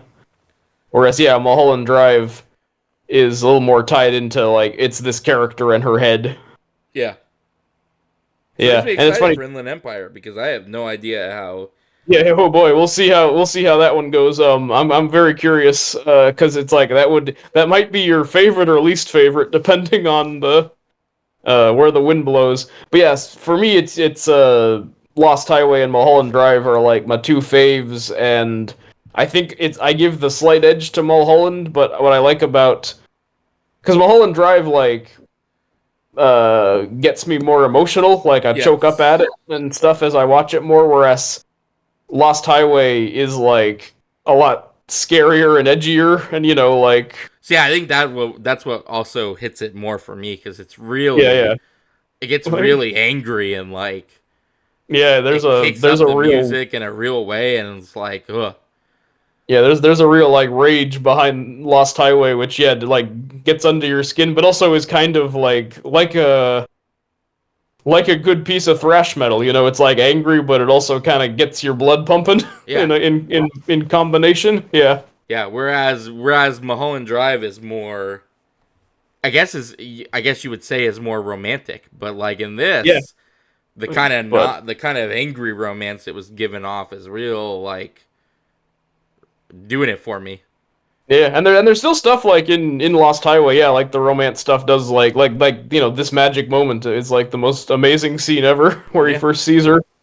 But yeah, it has a little bit more of that like rock and roll love where it's like, oh, this is beautiful, but it's probably a bad idea Oh or yeah, it's gonna get bad idea and very and due to get dangerous at any moment. yeah. So no, very very cool pair of movies. I'm glad we've started a David Lynch corner. Like, and I know inspired by his death, but it's a cool thing we've been embarking on Yeah, this man. little journey. No, But I super enjoyed both. I cannot wait to see what Inland Empire has for us. yeah, what it has to hold, what it has to behold. Yeah. 'Cause that might be the one where I will have to like be like, help me out, Tanner, because like I've read about it. I know some stuff, but I have never been able to 100%. I mean, not none of them I have, but like Yeah. Lost Highway and Well, Mulholland Drive are it's like like you I'm said, 90% there. Mulholland Drive, you can get like 100, you can get like 90% on it. Yeah, Um, pretty close. yeah. And In Lost Highway, I think is more like 75. Well, I guess it's more like 50-50 because technically, like I said, the Pullman stuff totally makes sense. He he made a deal with some kind of dark supernatural entity. He killed it. He somehow killed his wife, and then he got the chance to go kill the man who was having sex with his wife, who yeah, was more or less. Yeah, clearly like getting her to do like pornos and stuff like that, or at least going to a club where he was lusting after her. Like, and then he's just because reach. be careful what you wish for. He is now stuck in a purgatory hell slash Yeah, highway. yeah, forever down this lost Yeah, highway. but Yep. then again, you factor Pete into it, and it's like, well, I have no idea what all that was about. They Yeah, don't. I don't know. That's except for yeah, like maybe his childhood retreating into youth. Like yeah, it's funny you came up with that because that's not like what everyone says, but I've always kind of had that vibe of like Pete is the young memories of Fred or something like that. Yeah, or at least like the idea of like what he used to be in some regard. Yeah. And that also ties into what the mystery man tells him on the phone when he's talking to Pete and says, that in the East, they would put you somewhere away when they were going to execute you so you'd never know when it was coming. Yeah, So it feels like Pete is almost what Bill Pullman hides in, so he'll never know exactly when it's coming. yeah, Yeah. exactly. Hmm. But yeah, so But so it's kind of like we're slowly going down in percentage on like the make sense factor of this movie, of these yeah, I movies. feel like, and who knows, maybe you'll be like, I don't know what you're talking about, David. Yeah, Inland Empire is the easiest one to figure never. out, and I'll be like, oh, geez, you beat me. I don't You believe figured it for a second. I'm We'll ready see. to be. I'm ready to be. Because you know me, I Baffled. actually I don't like Lynch as much when he doesn't give me like at least a vague sense of an answer. Again, I really like Twin Peaks because yes, it gets weird and existential at the end, but a lot of that's due to network interference. And even in Yeah. that sense, like you find out the answer to the central mystery by the end of Twin Peaks, and you have a really good No. For sure. idea of what the forces are at work here. And yes, there is a supernatural element that isn't fully explained, but it Yeah. is explained enough that you understand who the players are and like that it is a Right. fight of good versus evil, and Yeah, that's that's like the cosmology you kind of get down. So yes, yeah, and actually that's a good way of putting it. Why I think like we'll see how you feel on Inland Empire because I feel like you got the original Twin Peaks on one end, and then you got like Twin Peaks: The Return on the other end for like the furthest out David Lynch goes with like adding subplots and like yeah, weird characters and levels. And then you've got these ones in the middle, but I feel like Inland Empire is when the Lost Highway Mulholland Drive Lynch starts turning into the Twin Peaks: The Return Lynch a yeah. little See, bit. that'll be Like, fascinating to watch because again, that's not. I won't say that that's a Lynch I don't like, but it is definitely a Lynch I like less than like where you give me a mystery.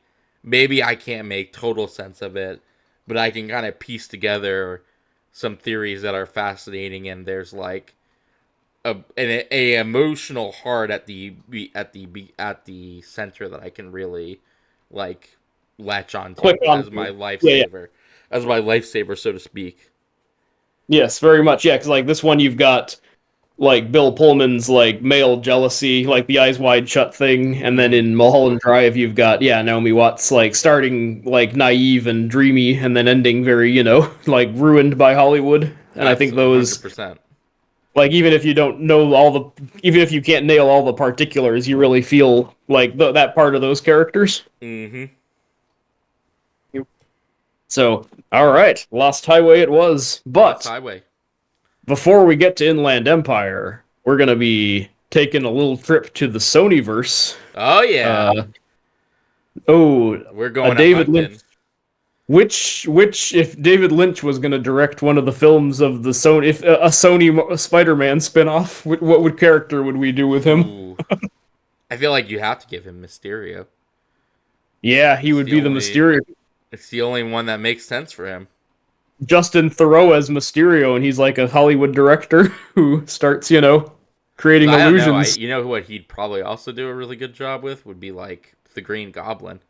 Because if you're talking like what Oh do we yeah, know Lynch does best, Lynch does his evil villain characters the best, and like I do love when Norman is more or less the devil. Like yeah, but you couldn't do a Green Goblin movie without like yeah. I would. you can do a Craven movie without Spider-Man, I guess, but you could not get me into a theaters if you're gonna do the Green Goblin prior to Peter Parker Spider-Man. Yeah, a Green Goblin will be tough, but no, I like the Green Goblin pitch because also, David Lynch loves his split personalities, so you could have that with, and you could even have Peter Parker almost being like a Pete from Lost Highway, like the more naive character Oh who yeah. gets into this devilish world. Yeah, Oh yeah. yeah. No man, I All right, we got this. I could so and like getting into the hate of it all because he can write pretty hateful characters. People who really hate like a young person. And have Yeah. that like meanness about him. I would have liked to have seen that. I think it would have been something, man. I don't know exactly what it would have been, but it No, certainly would have no. been something. hmm The only comic book thing he was ever involved in is in the 90s he was going to make a movie out of a manga called Domu: A Child's Dream, which is from the guy who wrote Akira, and it was also like a sci-fi movie about like psychic kids. Oh So, really? yeah, so that's the closest David Lynch ever came to a comic book movie. But but anyway, what could have been? But we're going to unravel the complex realities and parallel universes of Kraven the Hunter next Yep. time. Which I'm sure will be a complex and not straightforward movie at all. Yep. We'll read from the book of Kraven the Hunter because there's already fan sites with all the The book wacky. of CravenTheHunter.net. Yeah. Yep, and then it'll be one more of our Lynchathon, and maybe by that time I will have watched probably at least. But I think I'll wait. I think I'm gonna wait for Dune, but I am curious about Blue Velvet now that you've said it's his most by the books kind of Lynchian, his most by the Yeah. books movie. Yeah, I'd be curious. Yeah. If you wanna check that one out, and that one I know because it's your boy Kyle there. It's very Wait, it's very it's McLaughlin, isn't it? yeah, he's the lead. Yeah, so Ooh, you get yeah. you get very it's one of his more Twin Peaks adjacent movies. So, All right, man. Well, but that's for another time. We'll for another catch you time. guys next time with the Sonyverse, and then yeah, we're gonna have to throw you in the deep end, Tanner, within Land Empire. Yep, See how where you we come will out. read again from the book of Oh yes. MulhollandDrive.net. But anyways, Yep. I have been the multiversal archivist here with my bestest buddy in the whole world. I've been David, the bestest buddy in the whole wide multiverse. Yep, and we will see you all in the next one. All right, take it easy, everybody.